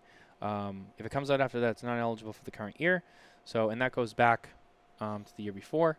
So, yeah, I mean, this one I was excited for before I even smoked it. I'm like, oh man, I hope this is good. I hope this is good. Don't let me down. And it didn't. It didn't. And this is at number 9 from Foundation Cigar Co., the Olmec Maduro Toro 6x52 Mexican San Andreas wrapper over Nicaraguan binders and filler. None other than Mr. Nicholas Malillo, or Nick R. Agua, as he's sometimes known in some circles. In addition to the Olmecs, we also saw. I don't know why I always fuck up the name. So Mitchell, help me out on this one. Snitcher. Yes, those. Also smoked those. Fantastic. I know that you haven't gotten yours yet. They're waiting. I have them. So for those who don't know, because Mitchell lives in Canada, I am pretty much his tobacco liaison in the United States. So a lot of the stuff he gets now, it comes from me, and I have to, get it over the border for him. And he hasn't gotten those yet, but I have them, and they're waiting for him. But no, they were fantastic. But this one really blew me away too. I know Nicole smoked this one. Nicole really liked this. Stace brings up the Claro. The Claro was also really good. They were both good in both shades. But, I'm more of a Maduro guy, and the Maduro just, it won my heart when I smoked it. And it was everything I wanted it to be. I expected nothing less from Nick Melillo. I mean, you're talking about a guy who, listen, that guy knows how to blend tobacco and cigars. I mean, history speaks for itself. He lives and breathes it, right? He does. He does. It's funny. I'm not gonna lie. I came into, what was it, like the early on this year, the end of last year's PCA, and a lot of people, what brands need to make it next year, and Foundation for me was one of those brands that was like, if they don't have a good year coming up, again, like you said, he was kind of silent, did a few LDs, like what he do some of those. He did a firecracker for United. Yeah, that was actually, a lot of people really loved that. And I was just like, he's got to get another core line that's a banger, right? And I was like, it has to be this year, and he delivered. He's been getting great ratings. Again, I'm sure this is going to be on many lists. A really funny, like, personal, I guess, thing that I have with Nick is like a lot. Well, not with him, but he's sometimes known as the chief of the broadleaf, right? Yeah. So, ironically, doesn't he only have one broadleaf cigar, and with the Tabernacle, and right. which is amazing. But I think he's the chief of the San Andreas, man. You've got the Wednesday Maduro is also San Andreas. He's got like 2 or 3 blends that are just absolutely awesome blends that are San Andreas. And again, he loves to deep dive into the history of things, right, and the Olmec people, and that's what I love about it. Is it's a full experience with these cigars. Obviously they taste amazing. And again, it's always hard choosing between Maduro versus Claro, just like, with the knuckle sandwich, Maduro versus Habano. You always have people, oh, I like this one better than that one. But we got to choose something. That's And true. but yeah, I think Nick does amazing things with San Andreas, and yeah, obviously again hitting in at number 9. This is one of my favorite brands. So Yeah, it's funny. Luigi made it. Nick's been a little quiet for a few years, but this was a banger. yeah, And it's true. Nick was a little quiet, but when he came back and he wanted to make some noise, he made some noise. I mean, he oh was like, yeah, "Hey, I'm still here, and I know how to play." He didn't come back and look like a come out of retirement kind of guy who's like, you should have stayed retired. Nope, he came back, and he marched down the field with the ball. I mean, he made some noise, and oh yeah, and you talk about Foundation's portfolio. I mean, you go look at the Charter Oak stuff, very affordable, very the price point on it really nice, and then you work your way up there. I mean, it's all good, and it's all very appropriate for where it is in the collection. It's almost like, nothing cannibalizes itself. yeah, I mean, it all makes sense, like when you look at his collection, there's nothing that's too overpriced or something that, that doesn't really hit the spot. Like, everything's very good, very well made. The price point is right for whatever the cigar is. But like you said, Nick lives and breathes this stuff. I mean, he's one of those guys that, I mean, you look at some of the stuff that he's done over the years. You hear, and here's the other thing too. There's this debate among like the old school Drew Estate fans. The people who've been smoking it for back in the day when he was there with Steve. And you always hear people debate over well, who really made the blends for Ligo? Was it Nick? Was it Steve? This and that. But it's funny. You hear that from time to time in the old school Drew Estate circles. But then you look at, where are they each now? They're both on their own now. They have their own brands, and they're both putting out cigars that are consistently being recognized. So I think that they've both, they're both just, I don't like to use the word genius, right? I don't know. I just don't. But but seriously, they're both in their respective ways. They're consistently putting out cigars that are constantly being talked about. I mean, Yeah. they both they have a gift. They really do. So just congrats to both of them for being on the list. Yeah, to some, like, a lot of like these great brands are, like legacy people born into it, in terms of like, coming from Dominican Republic, Cuba, and yeah, both him and Saka, one of the greatest American-born blenders out there right now. With what both their companies less than 10 years old and constantly on list already, and yeah, it's just amazing stuff. Absolutely. All right, the next one on the list, another limited from last year. This is one that I wanted on the list, but it was not eligible last year because of when it came out, so it was first eligible for this year's list. Another brand that is new, but already has a lot of history behind it. Someone that has a lot of experience in the business. Someone who is very well known and very well liked. This cigar was one that right away when I smoked it, I said, yeah, this is what I expected. It comes from one of my favorite factories in the business. This is one cigar I couldn't stop thinking about for the last 12 months, ever since it came out. And without further ado, at number 8, the Ferio Tego Generoso 2021. This cigar is a 6x50 Toro and uses a Honduran shade-grown wrapper, and the binder and filler come from Nicaragua, and it is made at Plasencia. This cigar, along with its component that was made at Casada, the Elegancia, I thought they were both really good. You hear a lot of people talking about which one's better. For me, it was Generoso all day long. I've heard a lot of people say Elegancia all day long. Look, Plasencia is one of my favorite factories. Almost every cigar they've made has been a hit for me, and Nicole says the same thing. I don't think that you could tell me you can't pick out a Plasencia cigar that I'll go, it was all right. I mean, and I stand behind that. And it even shows with the stuff they make for other people. You know, they make a lot of cigars for other people. You know, they've only been making their own stuff for a few years now, but I mean, seriously, it's one of those facts. You talk AJ Fernandez, Plasencia, you know, William Ventura, you know, my father. You talk about factories that make a lot of cigars, not just for themselves, but for everyone else.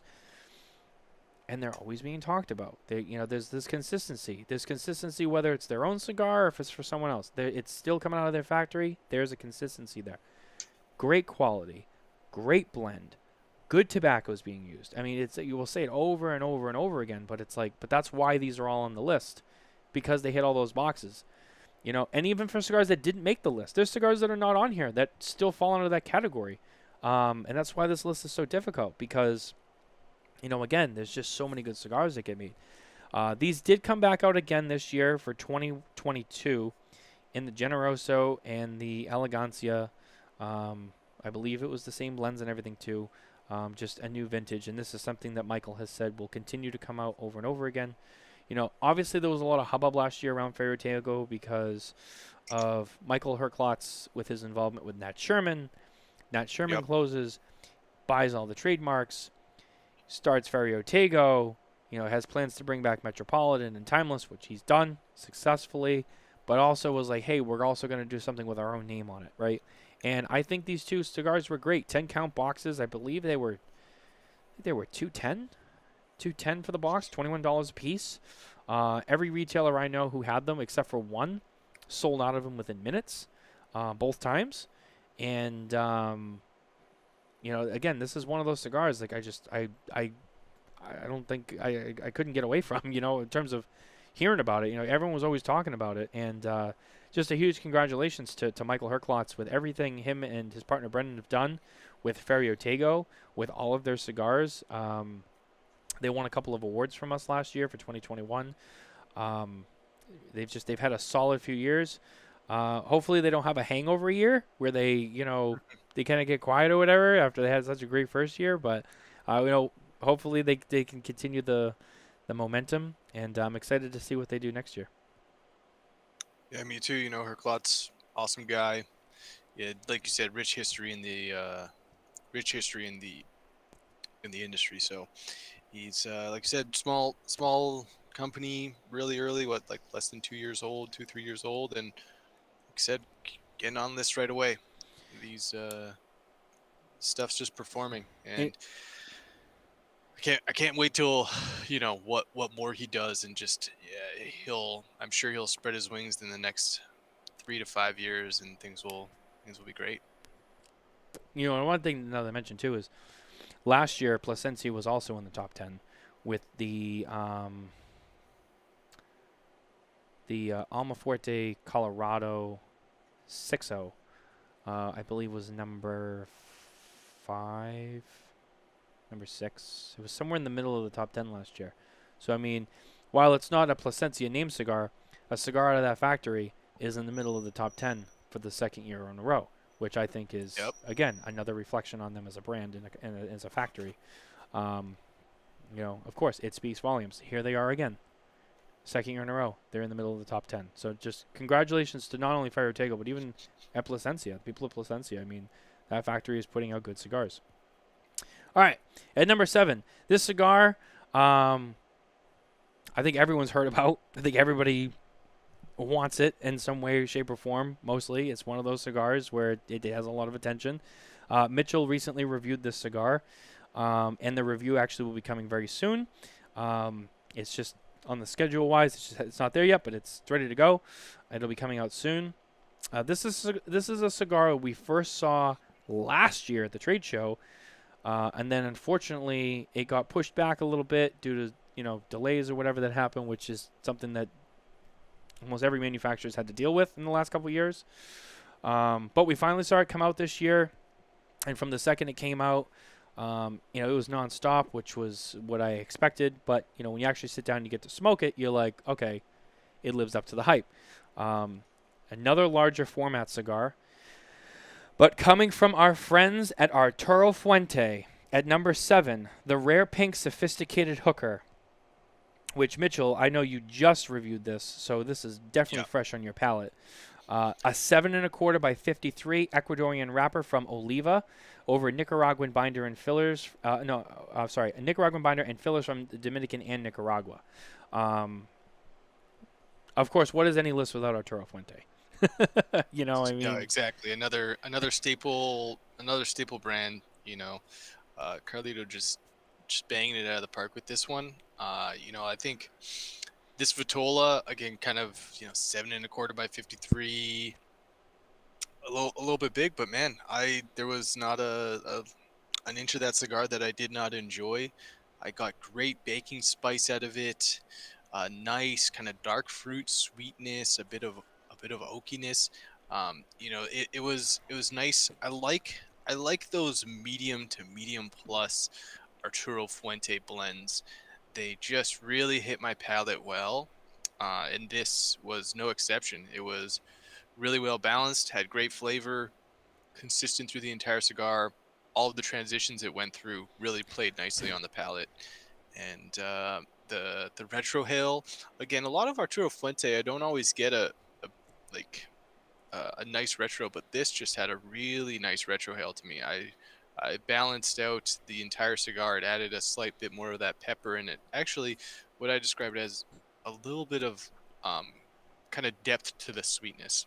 So I know this can be a harder cigar to find, but if you can get your hands on it, I'd say this was one of the better rare pinks out there. It was definitely a really really good cigar. I've smoked all the Rare Pinks with the exception of the Queen of Hearts, and I would say, even without smoking the Queen of Hearts, given what the size of it, I would say, I think it's safe to say that this will be still so far my favorite size. And again, I'm a larger format smoker. However, this one just, I don't know what it was. This one hit me the best. The others were good, and there wasn't anything wrong with the other ones. But this one, when I remember smoking, I was like, see, like this, I like. This is what I want from a cigar. I like the size. I like the length on this one. I think it allows the. It just, for me, it was the sweet spot for this blend. I really enjoyed this size. I know it's a larger format, but again, it's not just because I like a bigger cigar. It's most of the time the bigger cigars in that size, their blend hits well for me. Yeah. And this cigar was no exception. And Mitchell, I know you did review this. I'm not going to give away what the score was yet because we don't want to spoil the review, and I want people to read your review because it's a great review. So I'm not going to say anything else about it other than you should definitely read that review, and it's probably not hard to figure out how it scored based on where it placed on the list. But it definitely scored well. But that's all I'm going to say. And that review will be coming out within the next week or so. The rare pink brand as a whole, right? Like, part of the proceeds going towards breast cancer, I'm pretty sure. That's a huge thing for me. I've had family members affected by breast cancer, so it and a lot of people do. Very good What the point. stat is, 1 in 3, 1 in 4 women are affected by breast cancer. It's just a great brand and great to support. And Arturo Fuente really just giving back here with both a wonderful blend and a great charitable cause as well. Yeah, absolutely.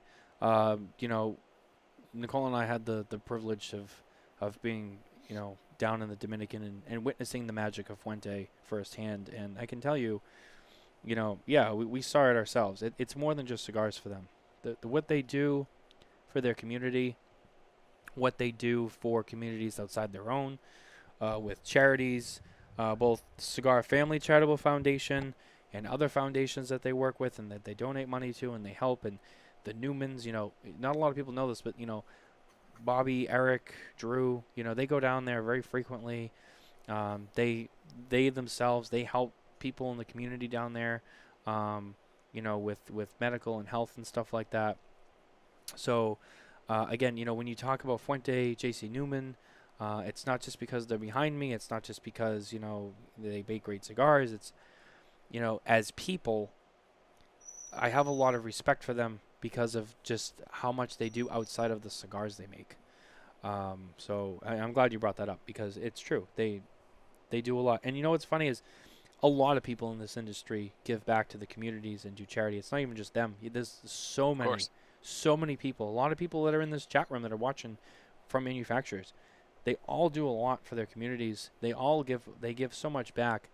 And the thing I like about it though is they do it quietly because it's not about the recognition. They just do it because they just want to help people, and that just speaks volumes. So Yeah. thank you for bringing that up because it is so important. It really is. Alrighty. So, number 6. This is a cigar that you also recently reviewed, and it scored very well. And I think this person is going to be excited because they got 2 cigars on the list, and one of them's in the middle of the top 10. And without further ado, at number 6, we have another All Saints cigar, the Dedicacion Habano Huge, the 6x60 that you recently reviewed, and I believe you gave this a 91? Yeah, I give it a 91. Yeah, it was a 91. 6x60 Ecuador Habano over Nicaraguan binder and filler. I mean, we already talked a lot about All Saints, so I think everyone knows where we stand. But this cigar, man, I mean, I was skeptical with the 6x60. 3 years ago, I kind of got into a little phase where I smoked them for 3 months, and then I just kind of got sick of it. I was like, just the 60 is just so, it's just kind of thick. And I like a bigger cigar, but I'm like, I felt like, the 60, after a while, I'm like, the 60 kind of takes away from me. I'd rather go down to like a 56 or a 54. But when I smoked this one, I was like, wow, this is a good 60 ring gauge. And I'm going to let you talk about this a little bit more because you did the review on it, and it's part of the reason why it's so high on the list. Yeah, again, 6x60, not a common Vitola I approach, but going into any cigar, I try to wipe out the name, everything, the Vitola, and I try to just approach it from how is this cigar performing, how's it taste, and again, right from light up, like amazing, just to get that nice peppery spice, but it had this really nice sweetness to it that I was not expecting at all with Ecuadorian Habano and Nicaragua. Obviously, again, I'm not a blender or anything, but from what I've heard, Jalapa kind of gives that sweetness. So there must be a nice amount of Jalapa in there, or at least the way he's using it. It just really balanced the profile out. And the retrohale, holy cow. I think every second puff I was retrohaling this thing, it was next level for the retrohale. And again, it was a whole palate experience. Some cigars are just really good on the palate, and the retro just kind of stings or doesn't really add too much. Some cigars are much better on the retro. This cigar was a whole palate experience. Obviously, we talked about construction so far of the factory for was it Tavacusa, I think, and they're just killing it there. There was very minimal burn issues. Draw was great, and yeah, it scored really well. I was so surprised. I'm definitely going to go back to this cigar again. I think I smoked it in 42-degree weather, and I forgot that it was very cold out because of how much I was enjoying the cigar. So Coop finally came out of his silence. I know he's been here the whole time, but he finally broke his silence. Mitchell understands the greatness of a 60 ring gauge. Yes, It's true. It's true. It's no, I'm sold. This 6x60. This is the as some may call it, the belle of the ball. I know personally, I remember when you reviewed this cigar, and you texted me after the first one, because I know you smoked 3 for a review. You smoked the first one, and it was the first All Saints you had, and you were like, bro, what's with this All Saints brand? Like, I love this. And you kept smoking more and more and more of them. I sent you a good amount of them, and you were like, dude, every single one of these is it's off the charts for me. And so Mickey, you definitely have fans in the Great White North. You got to try to get your cigars up there, because Mitchell needs to be able to get these more regularly instead of having me, smuggle them across the border. They really are. I mean, they're fantastic. So again, we've talked about them a lot tonight. So congrats. We are getting into the top 5. going to try to speed this up a little bit more, just so we don't drag it out too far. We're almost at the end here. Another repeat at number 5 for the second time tonight from Dunbarton Tobacco and Trust. This is probably the other cigar that Saka made this year that people were waiting to see when it was going to come on the list. Well, it's here at number 5, the Mi Querida Black Saka Khan, the 7 1/4 by 54 Connecticut broadleaf, Mexican San Andreas binder, and filler from the DR, Honduras, and Nicaragua. Again, what can we say? It's Steve Saka. I mean, look, this cigar, I talked to a few people. For the most part, this was very well received. It was very popular. This is a cigar that Steve's coming out with in other sizes. I know we talked about this with Paladin, but this is one he said that for next year, I think it's going to be available in 4 sizes. I know that, again, Nicole will tell you she loved this cigar, and she was like, but I'd also love to see it in a smaller size. It's a bigger cigar. It's a thicker Churchill. Personally, it's something that is right in my wheelhouse. But this cigar it performed fantastic. I think it may be my favorite Mi Querida. It's tough between that and the original, the blue Mi Querida. I love the blue. I love the blue. I mean, but you can't go wrong, man. You'd say the words Dunbarton, Steve Saka, and Connecticut broadleaf, and you don't even have to tell me anything else. And I'm gonna smoke it. I'm most likely gonna enjoy it, and it's gonna be a good time. I've never been disappointed so far from anything he's put out, and more than that, I've always been. I don't want to say always been blown away, but I've always been impressed with everything Dunbarton does with broadleaf. Steve talks about how he really went in and just backlogged his broadleaf, right, to really make sure he had it because of the shortages out there of it for many years. And again, he's a guy who goes down to Nicaragua and gets his hands dirty, and that's what makes a good blend is, you got to get your hands dirty in the tobacco. You got to be picking stuff out for yourself, and again, these are made out of Hoya, right? So Hoya just doing a great job with construction as usual. They're a great factory, and yeah, it's just Saka deserves 2 cigars on here. He's just pulling out bangers after bangers, and this is no exception. So absolutely, and I'm excited to see what he does with this next year in other sizes. At number 4, we have a cigar on this list that. It really impressed me. It's one of my favorites. It was one of my favorites all year. It was available in 2 different formats, but I liked the Maduro version better. But the natural was a very, very, very close second to it. I mean, they were both very good, but the Maduro just eked out a little bit more for me. And this one's actually a TAA release, and in my personal opinion, it was not only the best TAA release this year, but it was also one of the only good TAA releases.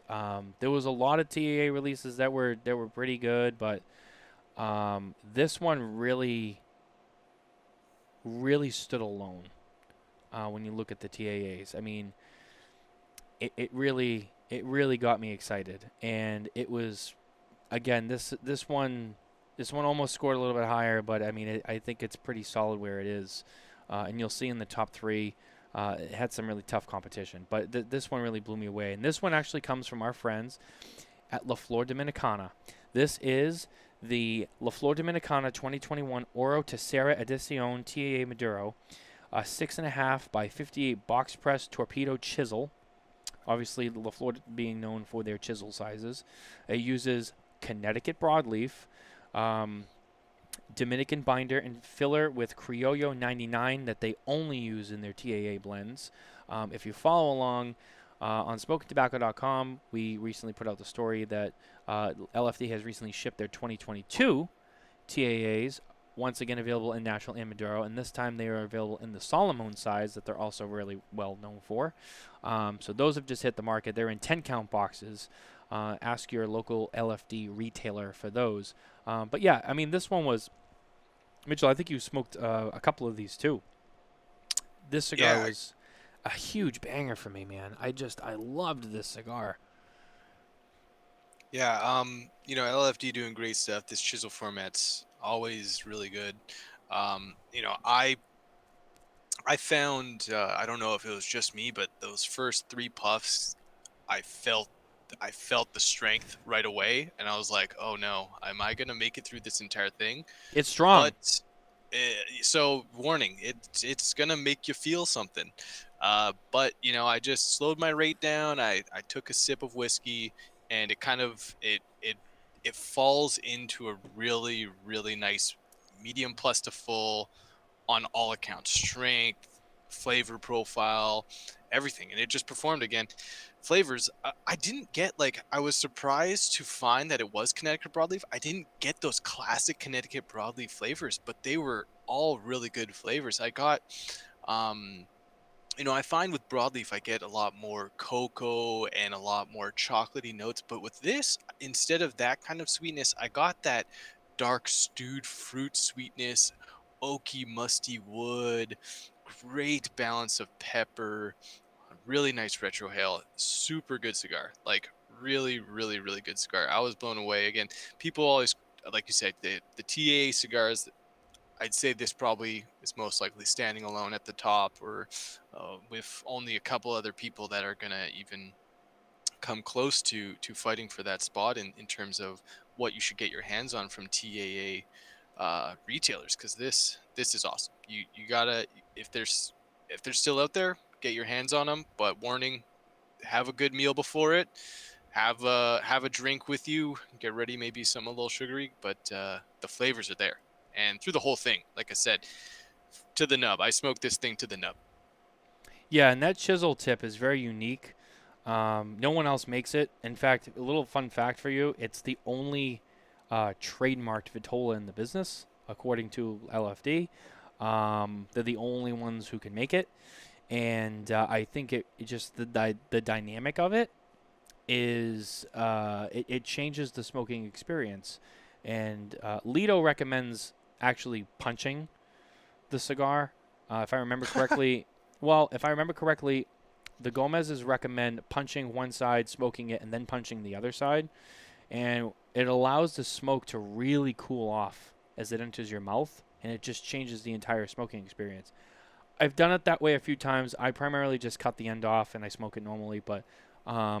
try it that way. And not just with this, but with any of their chisels that they make. I mean, they make the chisel and other brands that are more accessible too. And I know it's a unique. It's definitely a unique cigar, and it really does. It stands alone. It was fantastic. It's been a cigar that I've been smoking all year, and I've been bugging Carney to tell me when the 2022s were coming out because I couldn't wait to see how the Solomon size is going to perform. So definitely excited about Yeah, that. I'm really excited. I'm really excited for the Solomos. Those look tasty. So, getting into the top three, this next cigar is another cigar that when you smoke it, be ready. It has a lot of strength.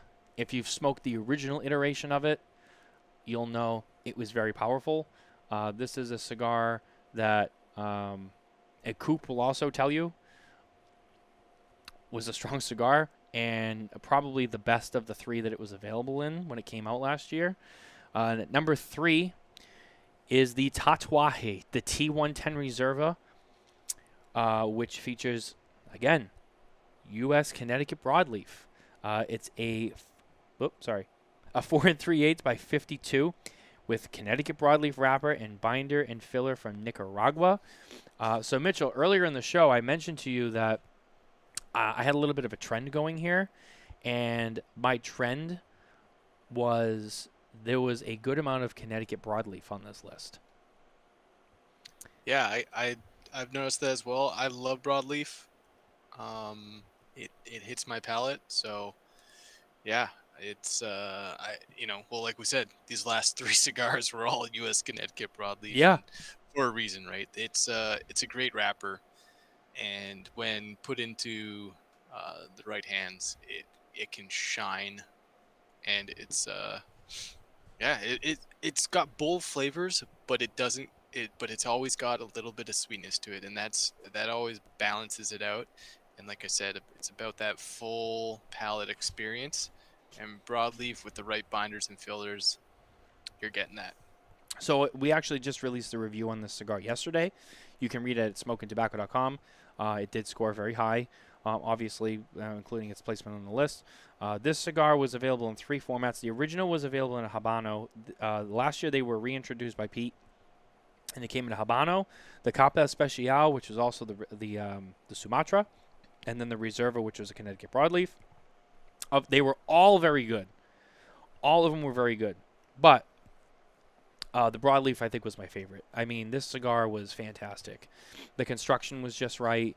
It burned perfectly the whole way through. When I first felt it, it felt very firm, very dense. A lot of tobaccos in it. A lot of higher primings in this cigar, which gives it its strength. And I was like, hopefully it's not too tight. And the draw was flawless for a very firm, tight cigar. Burned beautifully. A lot of smoke production. It definitely ramps up from beginning to end. You start with pepper, and you get pepper all the way through, but the pepper itself changes. You go from like black to white to black and white to like black, a little bit of white, a little bit of like cayenne pepper, and then you got some earth in there.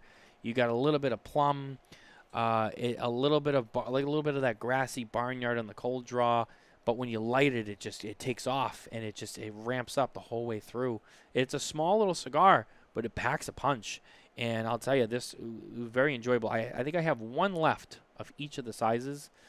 And I know Pete had said that these probably won't be back for a couple of years. It's kind of one of those things he does where he'll bring something out from his limited line.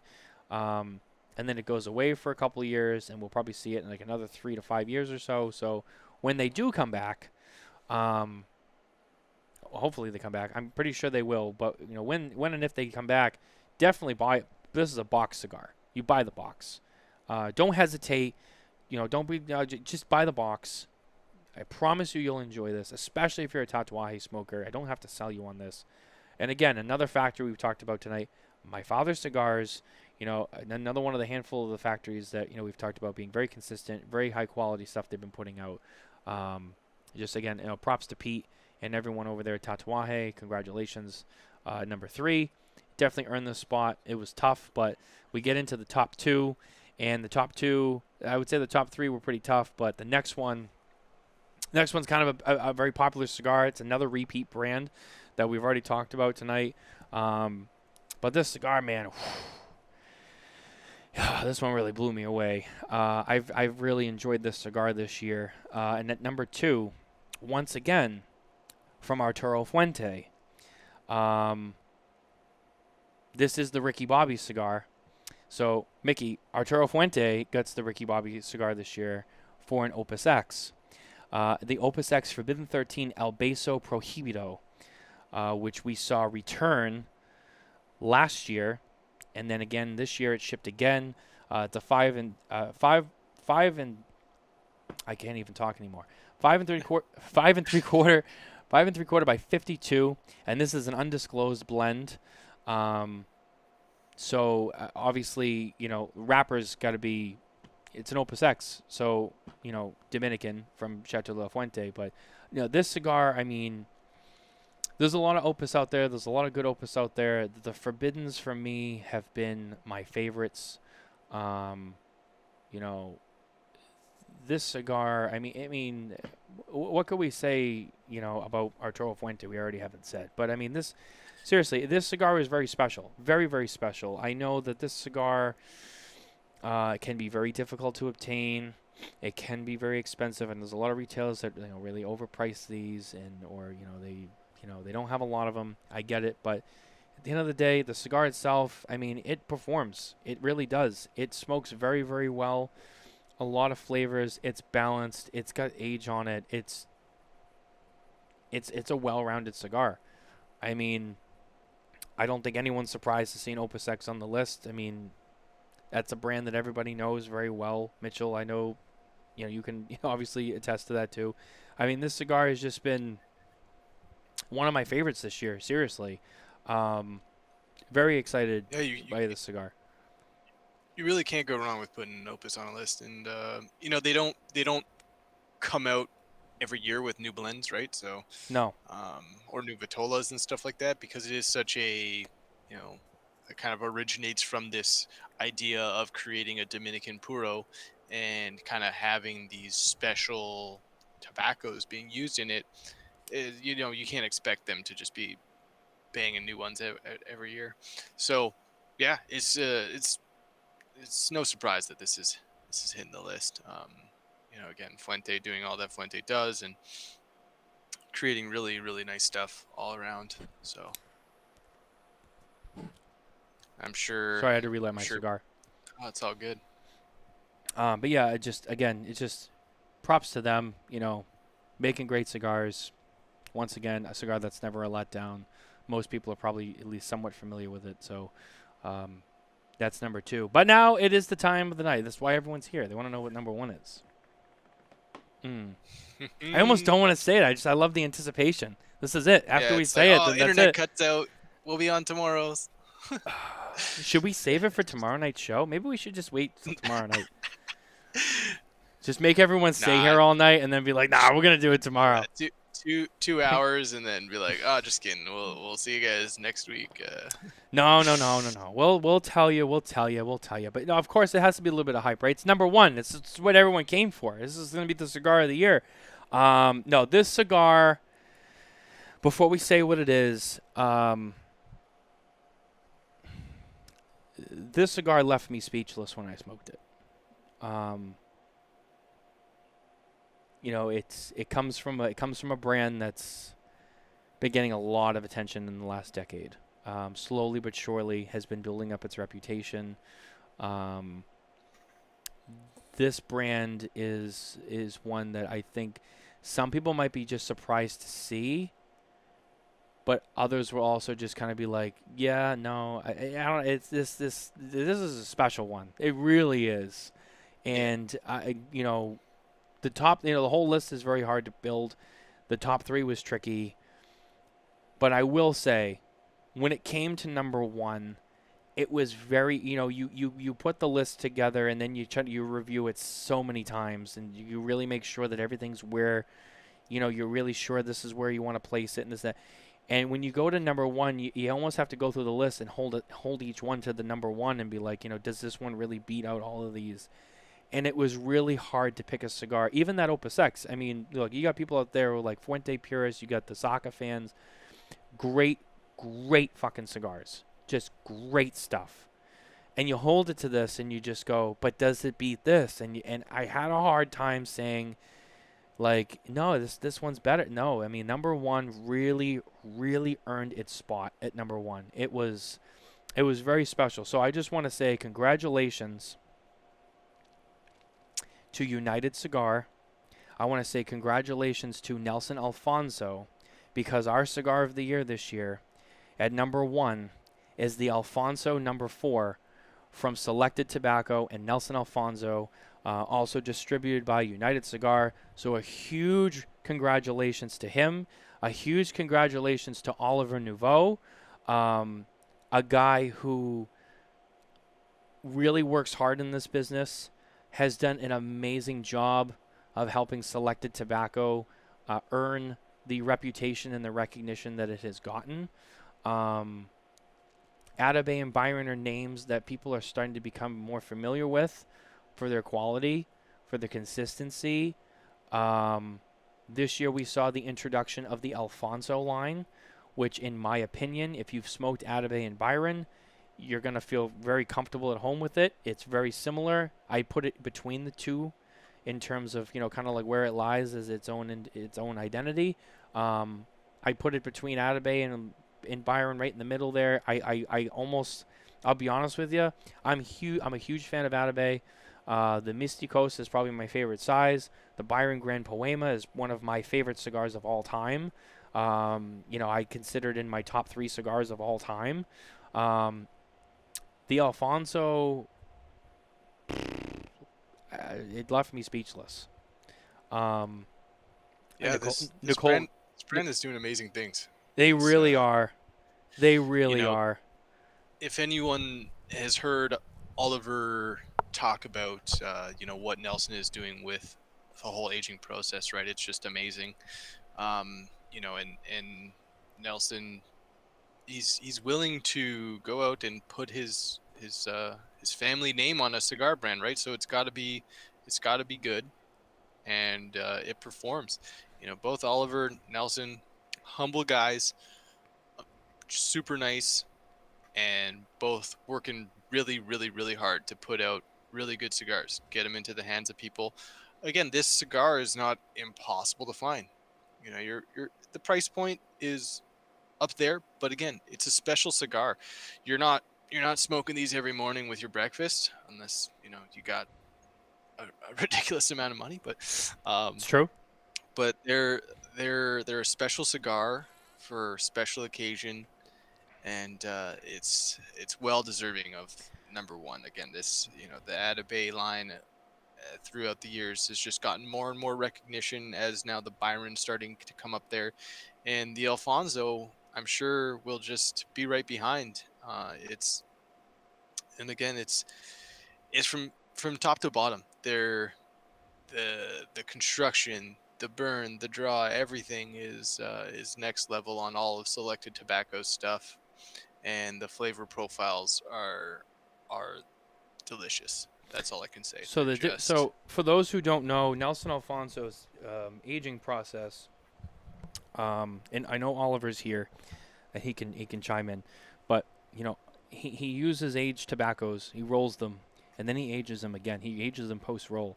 I believe the Alfonsos and the Atabeys are all aged an additional 5 years post roll, and Nelson has a very very specific process that he likes to use, and he has a special humidor that he built with several different kinds of cedar from all over the world.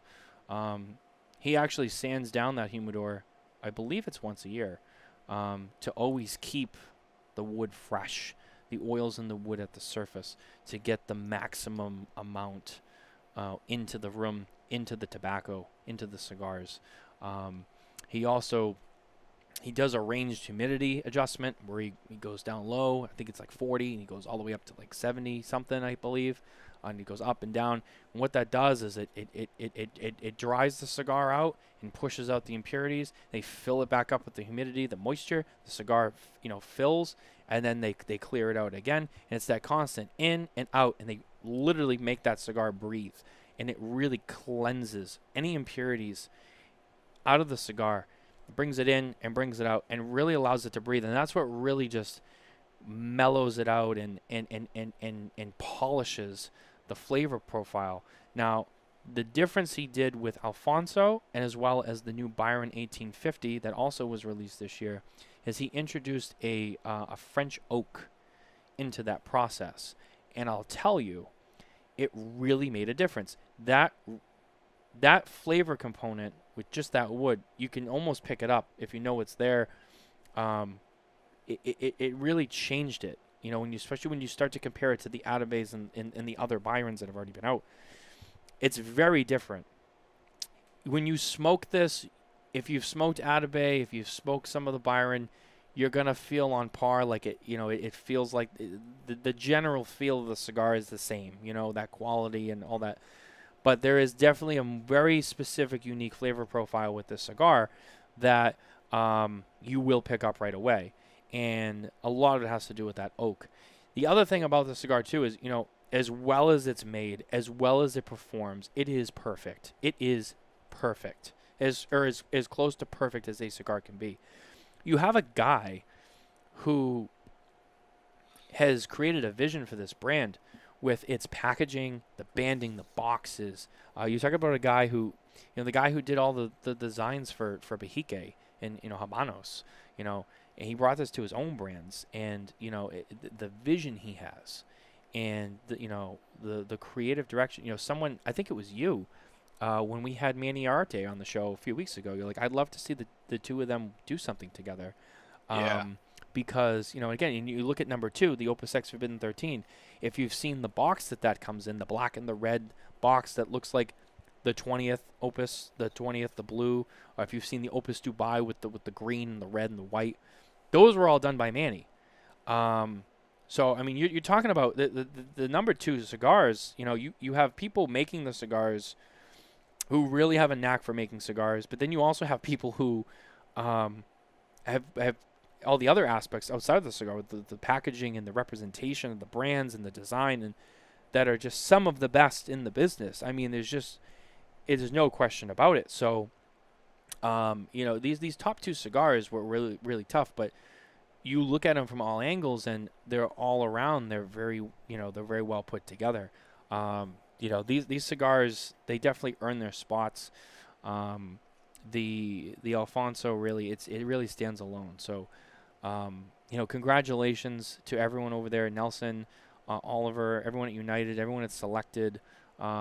This was truly a special win for them, and just really excited, just really, really excited. So, that's it. That's our top 25. That's Cigar of the Year.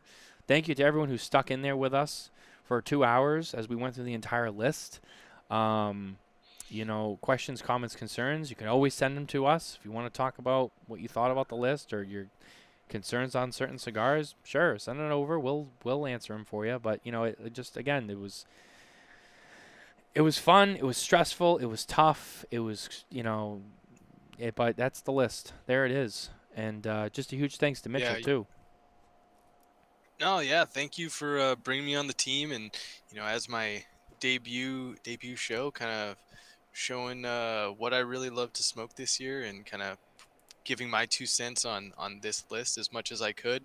And again, like, I look at this list, and there's not a single cigar here that if I were to walk into a humidor and pay retail, that I wouldn't want to pay retail and smoke. Every single one of these are good, and I know I'm gonna sit down and have not just a good, but a great experience.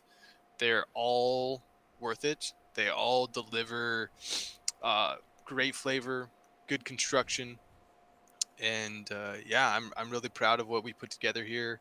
And congratulations to everyone who's made this list. Again, it's so hard putting a number next to it. Like you said, it's so stressful just being like, man, does this go here? Does this go here? When we were going through this. Putting things in and out and up and down, and you just it definitely, you want to give every one of these cigars justice, and I think everyone's well or more deserving that we're on this list. And I can't wait to do this all over again. I know, right? We got next year too. Mickey Peg, so proud to be in the Ricky Bobby alumni with Carlos Fuente. Yeah, it's a very exclusive group. And also in the exclusive group of having two cigars on the list, man. What do we have? That's true. We had Fuente with 2. Fuente with 2. All Saints with 2. Saka with 2. Room 101. Room 101 had 2. United had 2 because Red Anchor was on there too. That was so United had 2. Yeah, United. Yeah. Drew Estate had 2. And anybody else? No, I think that's it. Yeah. So and solid stuff. Just it really is really good stuff. It really is. So thank you to everyone for watching with us, listening. I'll upload this to the podcast network too if people want to listen to it. So thank you for listening. Thank you for watching. We will be back tomorrow night at our regular scheduled time and place for our year in review show, and we'll talk about, kind of everything else that happened this year. Once again, congratulations to United Cigar and Selected Tobacco. Just a job well done. Always visit SmokinTabacco.com for more news and updates from the cigar industry, as well as reviews from myself and Mr. Santago over there. You can always check those out. And don't forget to like and subscribe on our YouTube channel, everywhere you can find your podcast. And while you're at it, don't forget to sign up for our email newsletter to stay in touch with all of that fun stuff, as well as updates on our giveaways and the highly anticipated Smokin Tabacco Cigar Family Charitable Foundation fundraiser that will be starting in a couple more months. It's coming up. That's the other thing, Mitchell. You got to get ready for fundraiser season. Oh yeah. Yeah. No, it's a great cause. You know, I think for your birthday, you did a small little quick one. I donated a few bucks towards that. It's a great cause, and I'm glad you guys got to fly down there and see that firsthand. Right? It makes the impact even stronger, and it makes, you know, now you even know like what you're doing is worth it. Right? It's the time and effort you put into running the fundraiser. You now know it's worth it. Right? So it's That trip will, amazing if stuff. you It's ever good stuff. get to see the school, that trip will change your life. That's really all I could say. Yeah. And I hope to get down there one day. hopefully, it really is a special place. But that's gonna do it for Cigar of the Year. Congratulations to everyone on the list who made it this year. Job well done. Great cigars that came out of factories this year. So excited for 2023. We'll see you tomorrow night for the Smokin Tabacco show right here at Smokin Tabacco. Take care, everybody.